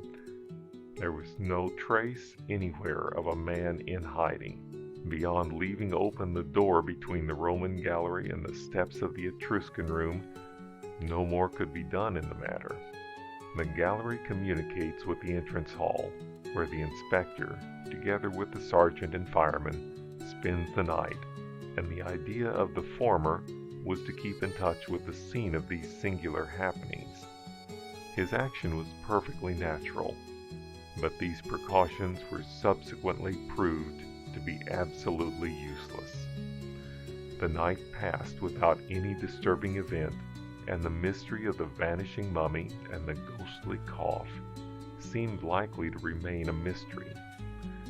The night police filed out in the early morning, and the inspector, with the sergeant, returned as soon as possible to the museum to make further inquiries concerning the missing occupant of the sarcophagus. "A mummy in the inn tomb!" exclaimed the curator of Etruscan antiquities.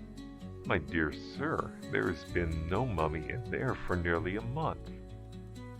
"But my man states that he saw one there last night," declared the inspector. The curator looked puzzled. Turning to an attendant, he said, "Who was in charge of the Etruscan room immediately before 6 last night?" "I was, sir." "Were there any visitors?" "No one came in between 5:40 and 6. And before that, I was away at tea, sir." "Who was in charge then?" "Mr. Robbins." "Call Robbins." The commissionaire in question arrived. "How long were you in the Etruscan room last night?" "About half an hour, sir." "Are you sure that no one concealed himself?" The man looked startled. "Well, sir," he said hesitatingly, "I'm sorry I didn't report it before, but when Mr. Barton called me at about 25 minutes to 6, there was someone in there, a gent in a seedy frock coat and a high hat, and I don't remember seeing him come out." "Did you search the room?" "Yes, sir, but there was no one to be seen." "You should have reported the matter at once. I must see Barton." Barton, the head attendant, remembered speaking to Robbins at the top of the stairs leading to the Etruscan room. He saw no one come out, but it was just as possible for a person to have done so, and yet be seen by neither himself or Robbins. "Let 3 of you thoroughly overhaul the room for any sign of a man having hidden there," directed the curator briskly. He turned to the sergeant and inspector with a smile. "I rather fancy it will prove to be a mare's nest," he said. "We've had these mysteries before." The words had but just left his lips when a museum official, a well-known antiquarian expert, ran up in a perfect frenzy of excitement. "Good heavens, Peters," he gasped. "The Rienzi vase has gone!" "What?" came an incredulous chorus. "The circular top of the case has been completely cut out and ingeniously replaced, and a plausible imitation of the vase substituted." They waited for no more, but hurried upstairs to the vase room, which in the great Portland Square Museum is really only a part of the Egyptian room. The Rienzi vase, though no larger than an ordinary breakfast cup, all the world knows to be of fabulous value.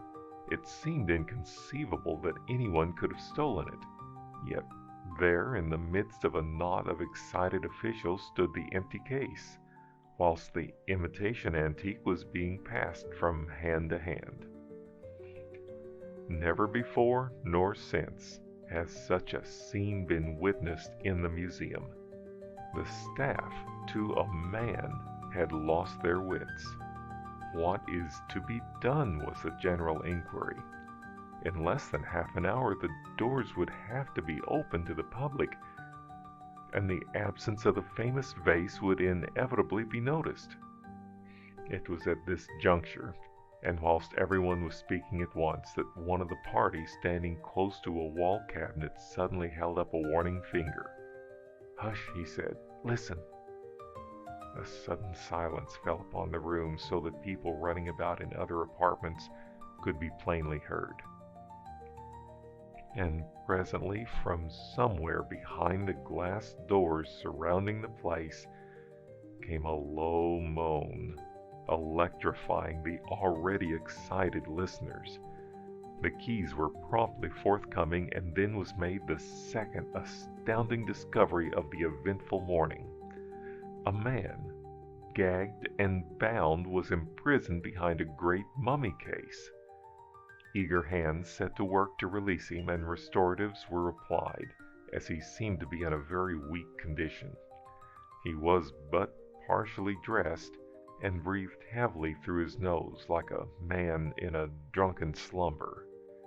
All waited breathlessly for his return to consciousness, for certainly he, if anyone, should be in a position to furnish some clue to the deep mystery. On regaining his senses, he had disappointingly little to tell. He was Constable Smith, who had been on night duty in the Egyptian room. Sometime during the first hour, and not long after the alarm in the basement, he had been mysteriously pinioned as he paraded the apartment. He caught no glimpse of his opponent, who held him from behind in such a manner that he was totally unable to defend himself. Some sweet-smelling drug had been applied to his nostrils, and he remembered no more until regaining consciousness in the mummy case. That was the whole of his testimony. In setting out the particulars of this remarkable affair, a third and final discovery must be noted. The three men who had been directed to examine the Etruscan room brought to light a bundle of old garments, containing an ancient opera hat, a faded frock coat, a pair of shiny trousers, and a pair of elastic-sided boots. They were wedged high up at the back of a tall statue, where they had evidently escaped the eyes of all previous searchers.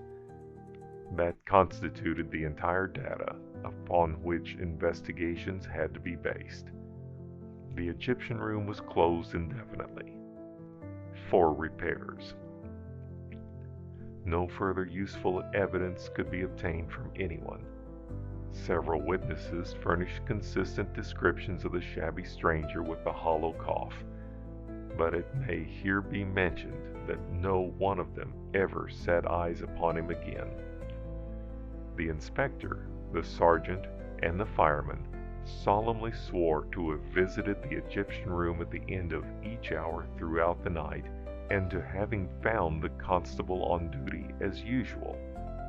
Smith swore with equal solemnity that he had been drugged during the first hour and subsequently confined in the mummy case. The matter was carefully kept out of the papers, although the museum, throughout many following days, positively bristled with detectives. As the second week drew to a close and the Egyptian room still remained locked, well-informed persons began to whisper that a scandal could no longer be avoided. There can be no doubt that in many quarters Constable Smith's share in the proceedings was regarded with grave suspicion. It was at this critical juncture, when it seemed inevitable that the loss of the world-famous Rienzi vase must be made known to an unsympathetic public, that certain high authorities gave out that the vase had been removed, and that none of the night staff were in any way implicated in its disappearance. On this announcement being made, several strange theories were mooted. Some stated that the vase had never left the museum. Others averred that it had been pawned to a foreign government. Whatever the real explanation, and the secret was jealously guarded by the high-placed officials who alone knew the truth. Suffice it that the Egyptian room was again thrown open, and the Rienzi vase shown to be reposing in its usual position. Now that it again stands in its place for all to see, there can be no objection to my relating how I once held the famous Rienzi vase in my possession for 12 days. If there be any objection, I am sorry. You must understand that I am no common thief, no footpad. I am a person of keenly observant character, and my business is to detect vital weaknesses in great institutions and to charge a moderately high fee for my services. Thus I discovered that a certain famous tiara in a French museum was inadequately protected, and accordingly removed it, replacing it by a substitute. The authorities refused me my fee, and all the world knows that my clever forgery was detected by the experts. That brought them to their senses. It is the genuine tiara that reposes in their cabinet now. In the same way, I removed a world-renowned historical mummy from its resting place in Cairo, and 2 days later they grew suspicious of my imitation. It was the handiwork of a clever Birmingham artist, and the department was closed. The bulky character of the mummy nearly brought about my downfall, and it was only by abandoning it that I succeeded in leaving Cairo. I'm not proud of that case. I was clumsy. But of the case of the Rienzi vase, I have every reason to be highly proud. That you may judge of the neatness and dispatch with which I acted, I will relate how the whole business was conducted. You must know, then, that the first flaw I discovered in the arrangements at the Great Portland Square Museum was this: the wall cases were badly guarded. I learnt this interesting fact one afternoon as I strolled about the Egyptian room. A certain gentleman, I will not name him, was showing a party of the ladies round the apartment. He had unlocked a wall case and was standing with a handsome bead necklet in his hand, explaining where and when it was found. He was only a few yards away, but with his back toward the case. Enough. The key, with others attached, was in the glass door. You will admit that this was exceedingly careless, but the presence of 4 charming American ladies, one can excuse him. I regret to have to confess that I was somewhat awkward. The keys rattled. The whole party looked in my direction, but the immaculate man about town, with his cultivated manner and his very considerable knowledge of Egyptology, how should they suspect? I apologized. I had brushed against them in passing. I made myself agreeable, and the uncomfortable incident was forgotten. By them, not by me. I had a beautiful wax impression to keep my memory fresh. The scheme formed then. I knew that a body of picked police promenaded the museum at night, and that each of the rooms was usually in charge of the same man. I learnt later that there were 3 bodies of men, so that the same police were in the museum but 1 week in every 3. I made the acquaintance of 7 constables and frequented 8 different public houses before I met the man of whom I was in search. The first policeman I found, who paraded the Egyptian room at night, was short and thick-set. I gave him up as a bad job. I learned from him, however, who was to occupy the post during the coming week, and presently I unearthed the private bar which this latter officer, his name was Smith, used. Eureka! He was tall and thin. Incidentally, he was also surly, but the winning ways of the jovial master plumber, who was so free with his money, ultimately thawed him. Every night throughout the rest of the week, I spent in this constable's company, studying his somewhat colorless personality. Then one afternoon, I entered the museum. My weedy beard, my gaunt expression, my hollow cough, they were all in the part. I went up to the Egyptian room to assure myself that a certain mummy case had not been removed, and having found it to occupy its usual place, I descended to the Etruscan basement. For half an hour I occupied myself there, but the commissionaire never budged from his seat. I knew that this particular man was only in temporary charge, whilst another was at tea, for I was well posted, and wondered if his companion were ever coming back. Luckily, an incident occurred to serve my purpose. The chief attendant appeared at the head of the steps. "Robbins," he called. Robbins ran briskly upstairs at his command, and then, in 15 seconds, my transformation was complete. Gone were the weedy gray beard and mustache. Gone the seedy black garments and the elastic-sided boots. Gone the old opera hat, and behold, I was Constable Smith, attired in mummy wrappings. An acrobatic spring, and the bundle of aged garments was wedged behind a tall statue where nothing but a most minute search could reveal it. Down again, not a second to spare.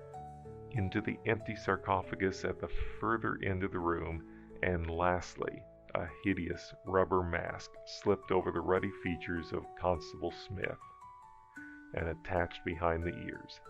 My arms stiffened, and my hands concealed in the wrappings, and I was a long-dead mummy, with a neat leather case hidden beneath my arched back.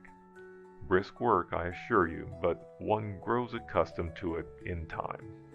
The commissionaire entered the room very shortly afterwards. He had not seen me go out, but as I expected, neither was he absolutely sure I had not done so. He peered about suspiciously, but I did not mind. The real ordeal came a couple of hours later, when a police officer flashed his lantern into all the tombs. For a moment my heart seemed to cease beating as the light shone on my rubber countenance, but he was satisfied, this stupid policeman, and I heard his footsteps retreating to the door. I allowed him time to get to the top and extinguished the light in the Etruscan room, and then I was out of my tomb and hidden in the little niche immediately beside the foot of the stairs. I coughed loudly. Heavens! He came back down the steps with such velocity he was carried halfway along the room. He began to flash his lantern into the tombs again, but before he had examined the first of them, I was upstairs in the Roman gallery. Without the electric light, it was quite dark in the Etruscan room, which is in the basement, but being a bright night, I knew I could find what I required in the Roman gallery without the aid of artificial light. Besides, I had not to act in the open. Someone might arrive too soon. So, thoroughly well posted as to the situation of the switches, I extinguished the lamps and dodged in among the Roman stonework to the foot of a great pillar, towering almost to the lofty roof and surmounted by an ornate capital. I had planned all this beforehand, you see, but I must confess it was an awful scramble to the top. I had only just curled up on the summit, the hand of my invaluable leather case held fast in my teeth, when a sergeant came running down the gallery almost into the arms of the constable who was running up the steps from the Etruscan room. A moment's hurried conversation, then the lights turned on, and the sound of a whistle. It was foolish, of course, but I had expected it.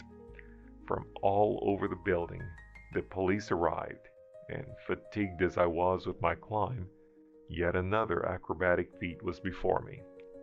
The top of my pillar was no great distance from the stone balustrade of the first-floor landing, on which the Egyptian room opens, and a narrow ledge, perhaps of 11 inches, runs all round the wall of the Roman gallery, some 4 feet below the ceiling. I cautiously stepped from the pillar to the ledge. I was invisible from the other end of the place, and pressing my body close against the wall, reached the balustrade. Before Constable Smith, who had left his post and descended to the lower gallery on hearing the sergeant's whistle, re-entered the Egyptian room, my bright new key had found the lock of a certain cabinet, and I was secure behind a mummy case, whilst a little steel pin prevented the spring of the lock from shutting me in. Poor Constable Smith. I was sorry to have to act so, but 10 minutes after the closing of the doors of communication, I came on him from behind, having silently crept from the case as he passed me, and following him down the darkened room, the thin linen wrappings that covered my feet making no sound upon the wooden floor. I had a pad ready in my hand, saturated with the contents of a small vial that had reposed in my mummy garments.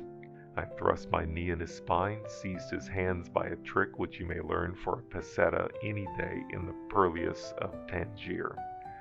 A muscular man, he tried hard to cope with his unseen opponent, but the pad never left his mouth and nostrils, and the few muffled cries that escaped him were luckily unheard. He soon became conscious, and I had to work hard lest the inspector should make his round before I was ready for him. The mummy case had to be lowered onto the floor, and the heavy body tightly bound and lifted into it, then stood up again and securely locked behind the glass doors. It was hot work, and I had but just accomplished the task and climbed into the constable's uniform when the inspector's key sounded in the door. Ah, it is an exciting profession. The rest was easy. Wrapped up in my yellow mummy linen were the various appliances required, and in the leather box was the imitation Rienzi vase. The circular glass top of the case gave some trouble.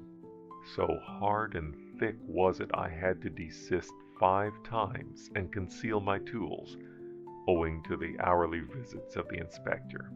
Poor Constable Smith began to groan towards 6 o'clock, and a second dose of medicine was necessary to keep him quiet for another hour or so. I filed out with the other policemen in the morning, the Rienzi vase inside my helmet. As to the sequel, it is brief. Of course, the detectives tried their hands at the affair, but pooh, I'm too old a bird to leave clues. It's only amateurs that do that. My fee, and the conditions to be observed in paying it, I conveyed to the authorities privately. They thought they had a clue then, and delayed another week. They actually detained my unhappy agent, a most guileless and upright person who knew positively nothing. Oh, it was too funny. But realizing that only by the vase being returned to its place could a scandal be avoided, they met me in the matter. End of The Mysterious Mummy. Some Words with a Mummy by Edgar Allan Poe. The symposium of the preceding evening had been a little too much for my nerves. I had a wretched headache and was desperately drowsy. Instead of going out, therefore, to spend the evening as I had proposed, it occurred to me that I could not do a wiser thing than just eat a mouthful of supper and go immediately to bed. A light supper, of course. I am exceedingly fond of Welsh rabbit. More than a pound at once, however, may not at all times be advisable. Still, there can be no material objection to 2, and really between 2 and 3 there is merely a single unit of difference. I ventured perhaps upon 4. My wife will have it 5, but clearly she has confounded 2 very distinct affairs.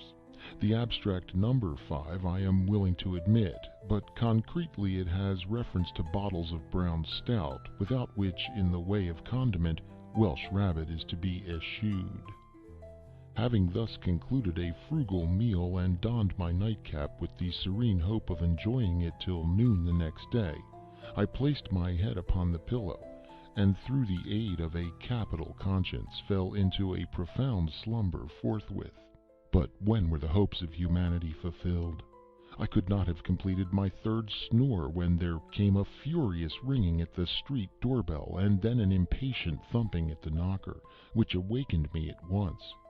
In a minute afterward, and while I was still rubbing my eyes, my wife thrust in my face a note from my old friend Dr. Ponnonner. It ran thus: "Come to me, by all means, my dear good friend, as soon as you receive this. Come and help us rejoice.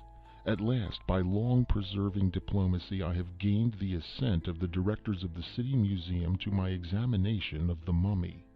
You know the one I mean. I have permission to unswathe it and open it if desirable. A few friends only will be present, you, of course. The mummy is now at my house, and we shall begin to unroll it at 11 tonight. Yours ever, Ponnonner." By the time I had reached the Ponnonner, it struck me that I was as wide awake as a man need be. I leaped out of bed in an ecstasy, overthrowing all in my way, dressed myself with a rapidity truly marvelous, and set off at the top of my speed for the doctor's. There I found a very eager company assembled. They had been awaiting me with much impatience. The mummy was extended upon the dining table, and the moment I entered its examination was commenced. It was one of a pair brought several years previously by Captain Arthur Sabretash, a cousin of Ponnonner's, from a tomb near Elephas in the Libyan mountains, a considerable distance above Thebes on the Nile. The grottos at this point, although less magnificent than the Theban sepulchres, are of higher interest on account of affording more numerous illustrations of the private life of the Egyptians. The chamber from which our specimen was taken was said to be very rich in such illustrations, the walls being completely covered with fresco paintings and bas-reliefs, while statues, vases, and mosaic work of rich patterns indicated the vast wealth of the deceased. The treasure had been deposited in the museum precisely in the same condition in which Captain Sabretash had found it. That is to say, the coffin had not been disturbed. For 8 years it had thus stood, subject only externally to public inspection. We had now, therefore, the complete mummy at our disposal, and to those who are aware how very rarely the unransacked antique reaches our shores, it will be evident at once that we had great reason to congratulate ourselves upon our good fortune. Approaching the table, I saw on it a large box or case, nearly 7 feet long and perhaps 3 feet wide by 2 feet and a half deep. It was oblong, not coffin-shaped. The material was at first supposed to be the wood of the sycamore platanus, but upon cutting into it we found it to be pasteboard, or more properly papier-mâché, composed of papyrus. It was thickly ornamented with paintings representing funeral scenes and other mournful subjects, interspersed among which in every variety of position were certain series of hieroglyphical characters, intended no doubt for the name of the departed. By good luck, Mr. Glidden formed one of our party, and he had no difficulty in translating the letters, which were simply phonetic and represented the word Alamestachio. We had some difficulty in getting this case open without injury, but having at length accomplished the task, we came to a second case, coffin-shaped and very considerably less in size than the exterior one, but resembling it precisely in every other respect. The interval between the two was filled with resin, which had in some degree defaced the colors of the interior box.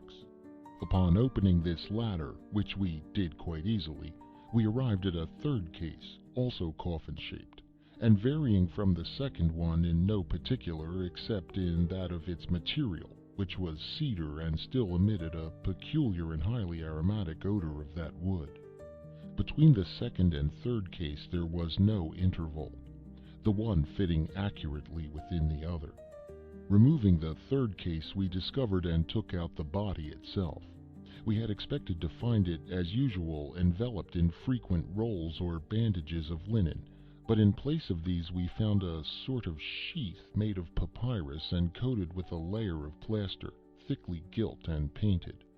The paintings represented subjects connected with the various supposed duties of the soul and its presentation to different divinities, with numerous identical human figures, intended very probably as portraits of the persons embalmed. Extending from head to foot was a columnar or perpendicular inscription in phonetic hieroglyphics, giving again his name and titles, and the names and titles of his relations. Around the neck, thus ensheathed, was a collar of cylindrical glass beads, diverse in color, and so arranged as to form images of deities of the scarabaeus, etc., with the winged globe. Around the small of the waist was a similar collar or belt. Stripping off the papyrus, we found the flesh in excellent preservation, with no perceptible odor. The color was reddish, the skin was hard, smooth, and glossy. The teeth and hair were in good condition. The eyes, it seemed, had been removed and glass ones substituted, which were very beautiful and wonderfully lifelike, with the exception of somewhat too determined a stare. The fingers and the nails were brilliantly gilded. Mr. Glidden was of opinion, from the redness of the epidermis, that the embalmment had been effected altogether by asphaltum, but on scraping the surface with a steel instrument and throwing into the fire some of the powder thus obtained, the flavor of camphor and other sweet-scented gums became apparent. We searched the corpse very carefully for the usual openings through which the entrails are extracted, but to our surprise we could discover none. No member of the party was at that period aware that entire or unopened mummies are not infrequently met. The brain it was customary to withdraw through the nose, the intestines through an incision in the side. The body was then shaved, washed, and salted, then laid aside for several weeks, when the operation of embalming, properly so called, began. As no trace of an opening could be found, Dr. Ponnonner was preparing his instruments for dissection, when I observed that it was then past 2 o'clock. Hereupon it was agreed to postpone the internal examination until the next evening, and we were about to separate for the present, when someone suggested an experiment or two with the voltaic pile.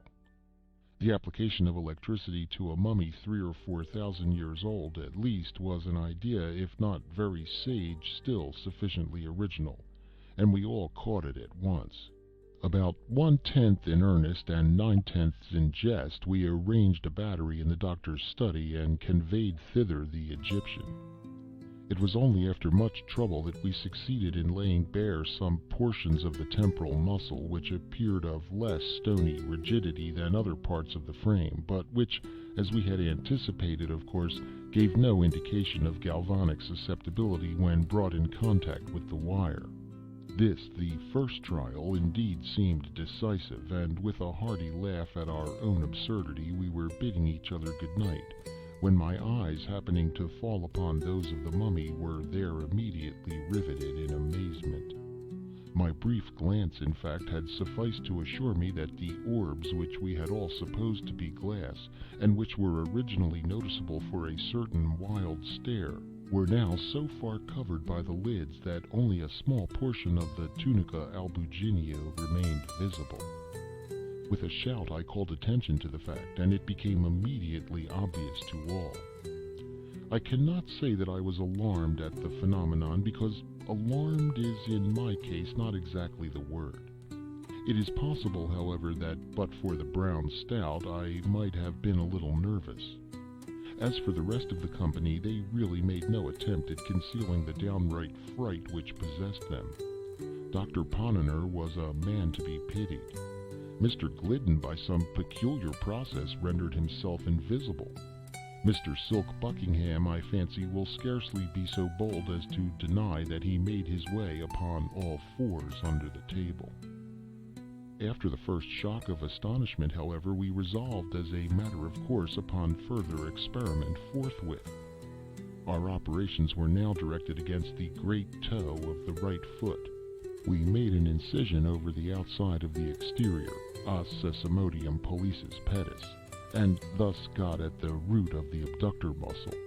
Readjusting the battery, we now applied the fluid to the bisected nerves, when, with a movement of exceeding lifelikeness, the mummy first drew its right knee so as to bring it nearly in contact with the abdomen, and then straightening the limb with inconceivable force, bestowed a kick upon Dr. Ponnonner, which had the effect of discharging that gentleman like an arrow from a catapult through a window into the street below.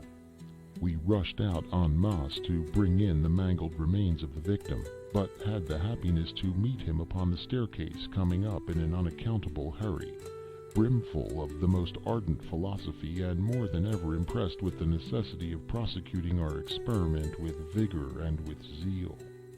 It was by his advice accordingly that we made upon the spot a profound incision into the tip of the subject's nose, while the doctor himself, laying violent hands upon it, pulled it into vehement contact with the wire.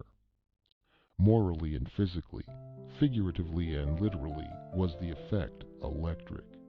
In the first place, the corpse opened its eyes and winked very rapidly for several minutes, as does Mr. Barnes in the pantomime. In the second place, it sneezed.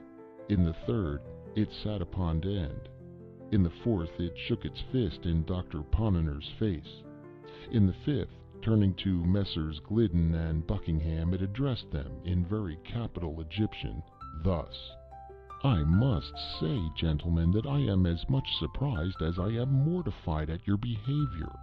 Of Dr. Ponnonner nothing better was to be expected. He is a poor little fat fool who knows no better. I pity and forgive him. But you, Mr. Glidden, and you, Silk, who have traveled and resided in Egypt until one might imagine you to the manner born, you, I say, who have been so much among us that you speak Egyptian fully as well, I think, as you write your mother tongue, you whom I have always been led to regard as the firm friend of the mummies, I really did anticipate more gentlemanly conduct from you. What am I to think of your standing quietly by and seeing me thus unhandsomely used? What am I to suppose by your permitting Tom, Dick, and Harry to strip me of my coffins and my clothes in this wretchedly cold climate? In what light, to come to the point, am I to regard your aiding and abetting that miserable little villain Dr. Ponnonner in pulling me by the nose?" It will be taken for granted, no doubt, that upon hearing this speech, under the circumstances, we all either made for the door, or fell into violent hysterics, or went off in a general swoon. One of these three things was, I say, to be expected. Indeed, each and all of these lines of conduct might have been very plausibly pursued, and upon my word I am at a loss to know how or why it was that we pursued neither the one nor the other. But perhaps the true reason is to be sought in the spirit of the age, which proceeds by the rule of contraries altogether, and is now usually admitted as the solution of everything in the way of paradox and impossibility. Or perhaps, after all, it was only the mummy's exceedingly natural and matter-of-course air that divested his words of the terrible. However this may be, the facts are clear that no member of our party betrayed any particular trepidation, or seemed to consider that anything had gone very especially wrong. For my part, I was convinced it was all right, and merely stepped aside, out of the range of the Egyptian's fist. Dr. Ponnonner thrust his hands into his breeches pockets, looked hard at the mummy, and grew excessively red in the face. Mr. Glidden stroked his whiskers and drew up the collar of his shirt. Mr. Buckingham hung down his head and put his right thumb into the left corner of his mouth.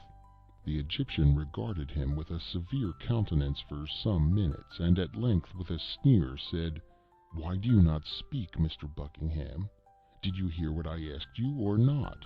Do take your thumb out of your mouth."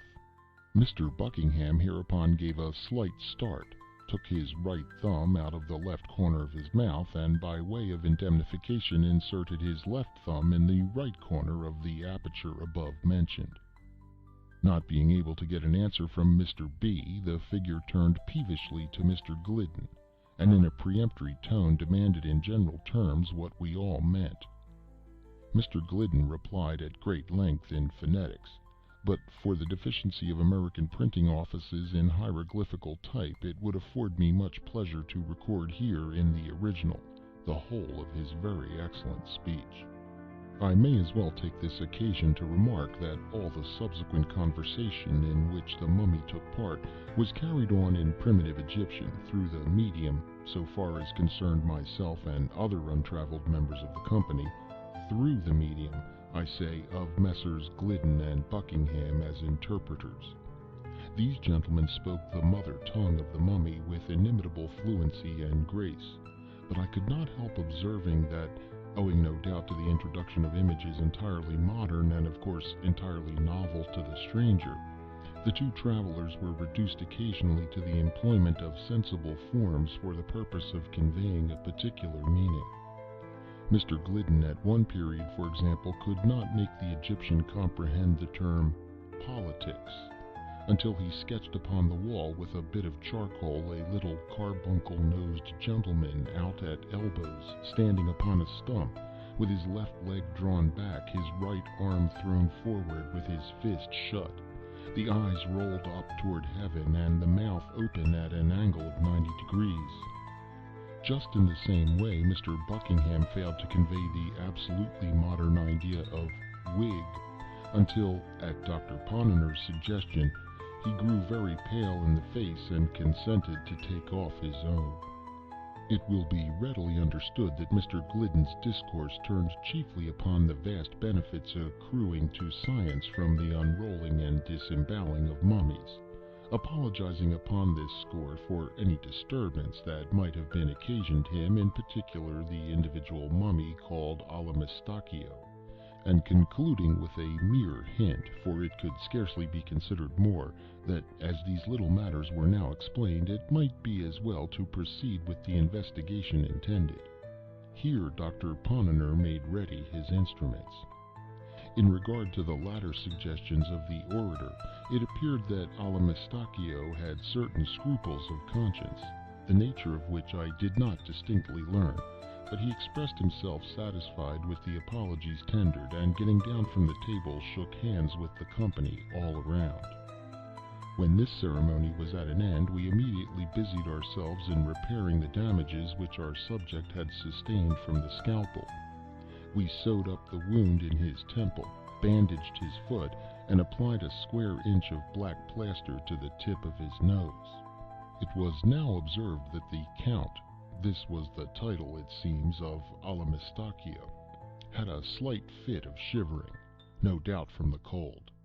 The doctor immediately repaired to his wardrobe, and soon returned with a black dress coat made in Jennings' best manner, a pair of sky-blue plaid pantaloons with straps, a pink gingham chemise, a flapped vest of brocade, a white sack overcoat, a walking cane with a hook, a hat with no brim, patent leather boots, straw-colored kid gloves, an eyeglass, a pair of whiskers, and a waterfall cravat.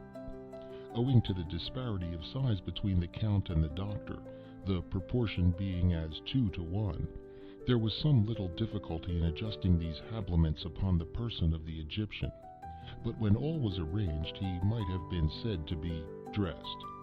Mr. Glidden therefore gave him his arm and led him to a comfortable chair by the fire, while the doctor rang the bell upon the spot and ordered a supply of cigars and wine. The conversation soon grew animated. Much curiosity was of course expressed in regard to the somewhat remarkable fact of Alamistachio's still remaining alive. "I should have thought," observed Mr. Buckingham, "that it is high time you were dead." "Why," replied the Count, very much astonished, "I am little more than 700 years old. My father lived 1,000, and was by no means in his dotage when he died." Here ensued a brisk series of questions and computation, by means of which it became evident that the antiquity of the mummy had been grossly misjudged. It had been 5,050 years and some months since he had been consigned to the catacombs at Eleithias. "But my remark," resumed Mr. Buckingham, "had no reference to your age at the period of interment. I am willing to grant, in fact, that you are still a young man. And my allusion was to the immensity of time during which, by your own showing, you must have been done up in asphaltum." "In what?" said the Count. "In asphaltum," persisted Mr. B. "Ah, yes, I have some faint notion of what you mean. It might be made to answer, no doubt. But in my time we employed scarcely anything else than the bichloride of mercury." "But what we are especially at a loss to understand," said Dr. Ponnonner, "is how it happens that, having been dead and buried in Egypt 5,000 years ago, you are here today, all alive, and looking so delightfully well." "Had I been, as you say, dead," replied the Count, "it is more than probable that dead I should still be. For I perceive you are yet in the infancy of Calvinism, and cannot accomplish it with what was a common thing among us in the old days. But the fact is, I fell into catalepsy, and it was considered by my best friends that I was either dead or should be. They accordingly embalmed me at once. I presume you are aware of the chief principle of the embalming process?" "Why, not altogether." "Why, I perceive a deplorable condition of ignorance. Well, I cannot enter into details just now, but it is necessary to explain that to embalm, properly speaking, in Egypt, was to arrest indefinitely all the animal functions subjected to the process. I use the word animal in its widest sense, as including the physical not more than the moral and vital being. I repeat that the leading principle of embalmment consisted, with us, in the immediately arresting and holding in perpetual abeyance all the animal functions subjected to the process. To be brief, in whatever condition the individual was at the period of embalmment, in that condition he remained. Now, as it is my good fortune to be of the blood of the Scarabaeus, I was embalmed alive, as you see me at present." "The blood of the Scarabaeus!" exclaimed Dr. Ponnonner. "Yes, the Scarabaeus was the insignium or the arms of a very distinguished and very rare patrician family. To be of the blood of the Scarabaeus is merely to be one of that family, of which the Scarabaeus is the insignium. I speak figuratively." "But what has this to do with you being alive?" "Why, it is the general custom in Egypt to deprive a corpse before embalmment of its bowels and brains. The race of the Scarabaei alone did not coincide with the custom. Had I not been a Scarabaeus, therefore, I should have been without bowels and brains, and without either it is inconvenient to live." "I perceive that," said Mr. Buckingham, "and I presume that all the entire mummies that come to hand are of the race of Scarabaei." "Beyond doubt." "I thought," said Mr. Glidden very meekly, "that the Scarabaeus was one of the Egyptian gods." "One of the Egyptian what?" exclaimed the mummy, staring to its feet. "Gods," repeated the traveler. "Mr. Glidden, I am astonished to hear you talk in this style," said the Count, resuming his chair. "No nation upon the face of the earth has ever acknowledged more than one god. The Scarabaeus, the ibis, etc., were with us, as similar creatures have been to others, the symbols or media through which we offered worship to the Creator, too august to be more directly approached." There was here a pause. At length the colloquy was renewed by Dr. Ponnonner. "It is not improbable, then, from what you have explained," said he, "that among the catacombs near the Nile there may exist other mummies of the Scarabaeus tribe in a condition of vitality." "There can be no question of it," replied the Count. "All the Scarabaei embalmed accidentally while alive are alive now. Even some of those purposely so embalmed may have been overlooked by their executors and still remain in the tomb." "Will you be kind enough to explain," I said, "what you mean by purposely so embalmed?" "With great pleasure," answered the mummy, after surveying me leisurely through his eyeglass, for it was the first time I had ventured to address him a direct question. "With great pleasure," he said. "The usual duration of a man's life in my time was about 800 years. Few men died, unless by most extraordinary accident, before the age of 600. Few lived longer than a decade of centuries, but 8 were considered the natural term. After the discovery of the embalming principle, as I have already described it to you, it occurred to our philosophers that a laudable curiosity might be gratified, and at the same time the interests of science much advanced, by living this natural term in installments. In the case of history, indeed, experience demonstrated that something of this kind was indispensable. An historian, for example, having attained the age of 500, would write a book with great labor and then get himself carefully embalmed, leaving instructions to his executors pro tem that they should cause him to be revivified after the lapse of a certain period, say 500 or 600 years. Resuming existence at the expiration of this time, he would invariably find his great work converted into a species of haphazard notebook, that is to say, into a kind of literary arena for the conflicting guesses, riddles, and personal squabbles of whole herds of exasperated commentators. These guesses, etc., which passed under the name of annotations or emendations, were found so completely to have enveloped, distorted, and overwhelmed the text that the author had to go about with a lantern to discover his own book. When discovered, it was never worth the trouble of the search.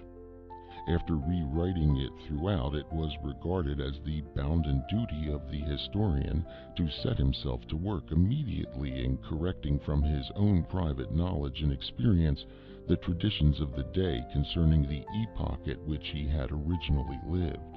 Now, this process of rescription and personal rectification, pursued by various individual sages from time to time, had the effect of preventing our history from degenerating into absolute fable. "I beg your pardon," said Dr. Ponnonner at this point, laying his hand gently upon the arm of the Egyptian. I beg your pardon, sir, but may I presume to interrupt you for one moment?" "By all means, sir," replied the Count, drawing up. "I merely wish to ask you a question," said the doctor. "You mentioned the historian's personal correction of traditions respecting his own epoch. Pray, sir, upon an average, what proportion of these Kabbalah were usually found to be right?" "The Kabbalah, as you properly term them, sir, were generally discovered to be precisely on a par with the facts recorded in the unrewritten histories themselves. That is to say, not one individual iota of either was ever known, under any circumstances, to be not totally and radically wrong." "But since it is quite clear," resumed the doctor, "that at least 5,000 years have elapsed since your entombment, I take it for granted that your histories at that period, if not your traditions, were sufficiently explicit on that one topic of universal interest, the creation, which took place, as I presume you are aware, only about 10 centuries before." "Sir?" said the Count Allamistakio. The doctor repeated his remarks, but it was only after much additional explanation that the foreigner could be made to comprehend them. The latter at length said hesitatingly, "The ideas you have suggested are, to me, I confess, utterly novel. During my time I never knew any one to entertain so singular a fancy as that the universe, or this world, if you will have it so, ever had a beginning at all. I remember once, and only once, hearing something remotely hinted by a man of many speculations concerning the origin of the human race, and by this individual the very word Adam, or red earth, which you make use of, was employed. He employed it, however, in a generical sense, with reference to the spontaneous germination from rank soil, just as 1,000 of the lower genera of creatures are germinated. The spontaneous germination, I say, of 5 vast hordes of men simultaneously upspringing in 5 distinct and nearly equal divisions of the globe. Here, in general, the company shrugged their shoulders, and 1 or 2 of us touched our foreheads with a very significant air. Mr. Silk Buckingham, first glancing slightly at the occiput and then the sinciput of Alamastachio, spoke as follows.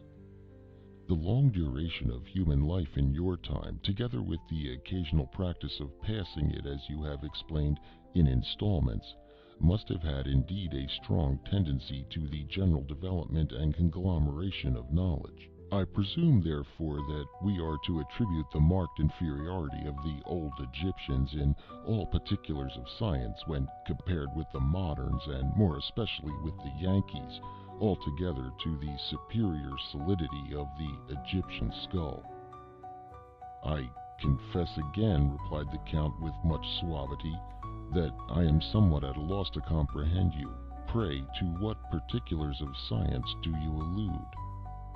Here our whole party, joining voices, detailed at great length the assumptions of phrenology and the marvels of animal magnetism. Having heard us to an end, the Count proceeded to relate a few anecdotes which rendered it evident that prototypes of Gaul and Spurzheim had flourished and faded in Egypt so long ago as to have been nearly forgotten, and that the maneuvers of Mesmer were really very contemptible tricks when put in collation with the positive miracles of the Theban savants who created lice and a great many other similar things. I here asked the Count if his people were able to calculate eclipses. He smiled rather contemptuously and said they were. This put me a little out, but I began to make other inquiries in regard to his astronomical knowledge, when a member of the company, who had never as yet opened his mouth, whispered in my ear that for information on this head I had better consult Ptolemy, whoever Ptolemy is, as well as one Plutarch de Facia Lunae.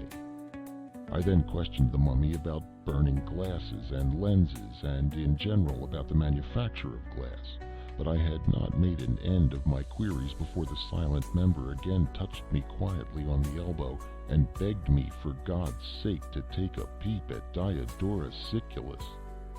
As for the Count, he merely asked me in way of reply if we moderns possessed any such microscopes as would enable us to cut cameos in the style of the Egyptians.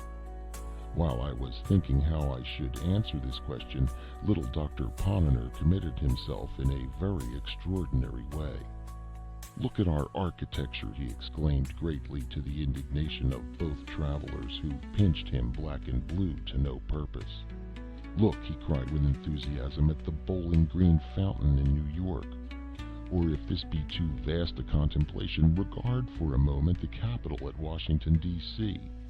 And the good little medical man went on to detail very minutely the proportions of the fabric to which he referred. He explained that the portico alone was adorned with no less than 24 columns, 5 feet in diameter and 10 feet apart. The Count said that he regretted not being able to remember, just at that moment, the precise dimensions of any one of the principal buildings of the city of Aznak, whose foundations were laid in the night of time, but the ruins of which were still standing at the epoch of his entombment in a vast plain of sand to the westward of Thebes. He recollected, however, talking of the porticos, that one affixed to an inferior palace in a kind of suburb called Karnak consisted of 144 columns, 37 feet in circumference and 25 feet apart. The approach to this portico from the Nile was through an avenue 2 miles long, composed of sphinxes, statues, and obelisks, 20, 60, and 100 feet in height.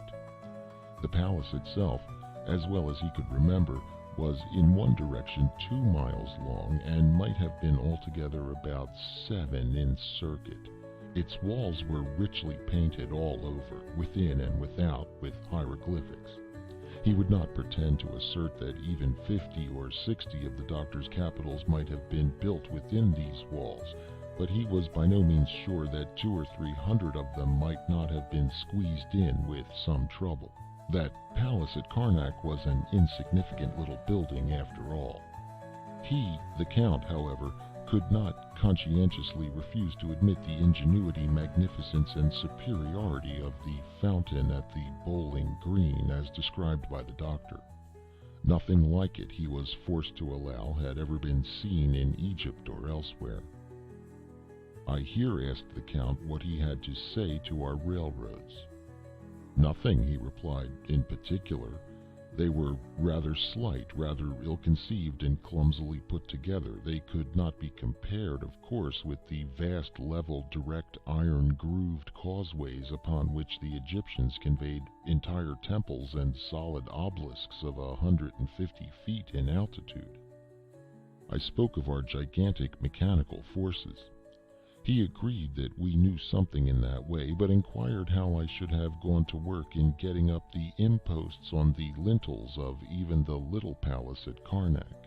This question I concluded not to hear, and demanded if he had any idea of artesian wells, but he simply raised his eyebrows, while Mr. Glidden winked at me very hard and said in a low voice that one had been recently discovered by the engineers employed to bore for water in the great oasis.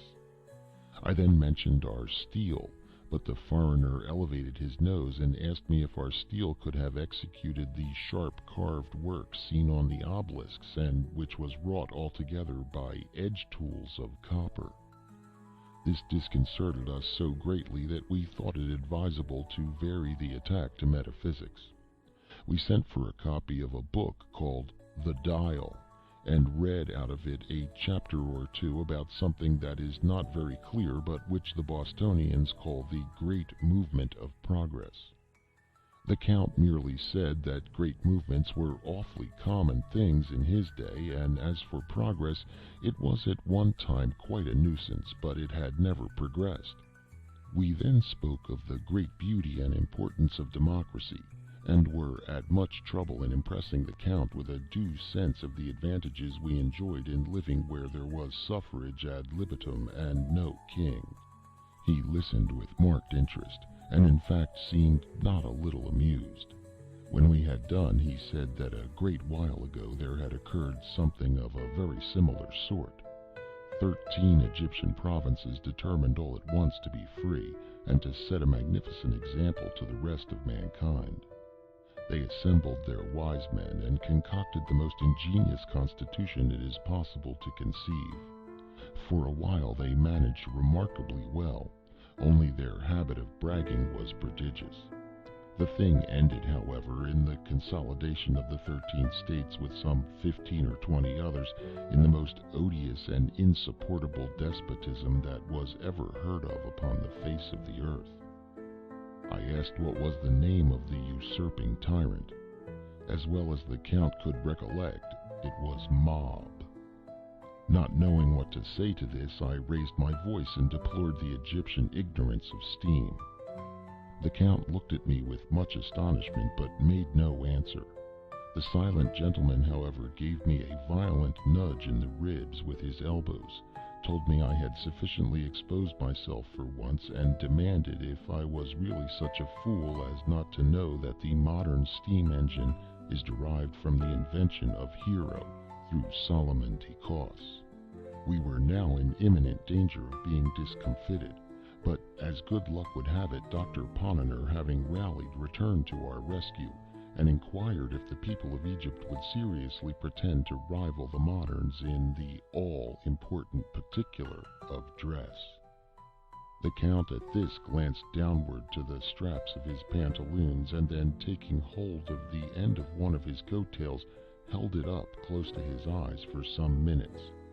Letting it fall at last, his mouth extended itself very gradually from ear to ear, but I do not remember that he said anything in the way of reply. Hereupon we recovered our spirits, and the doctor, approaching the mummy with great dignity, desired it to say candidly upon its honor as a gentleman if the Egyptians had comprehended at any period the manufacture of either Ponnonner's lozenges or Brandwith's pills. We looked with profound anxiety for an answer, but in vain. It was not forthcoming.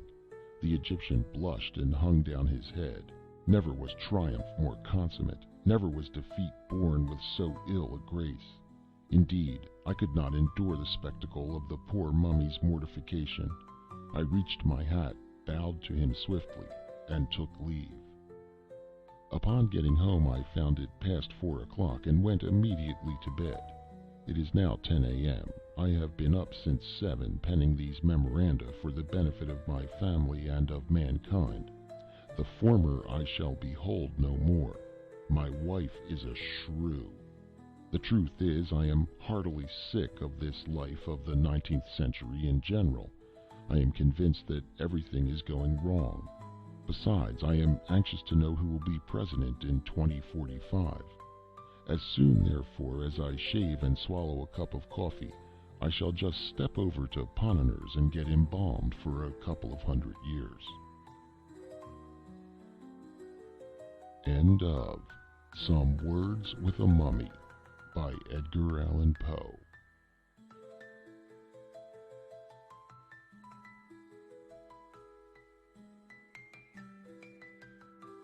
We hope you enjoyed tonight's sleep audiobook. If you liked this audiobook and want to listen to more, please check out our channel at Sleep Audiobooks. And if you prefer to listen to each story individually, they will also be uploaded to our secondary channel at Sleep Chapters. You can access our entire catalog of bedtime story audiobooks through our web app, which can be found at sleepaudiobooks.com. There you will also find our suite of sleep tools, including a complimentary Better Sleep Quick Guide if you sign up to our mailing list. Links are in the description below. All likes, comments, and especially subscribing help this channel grow.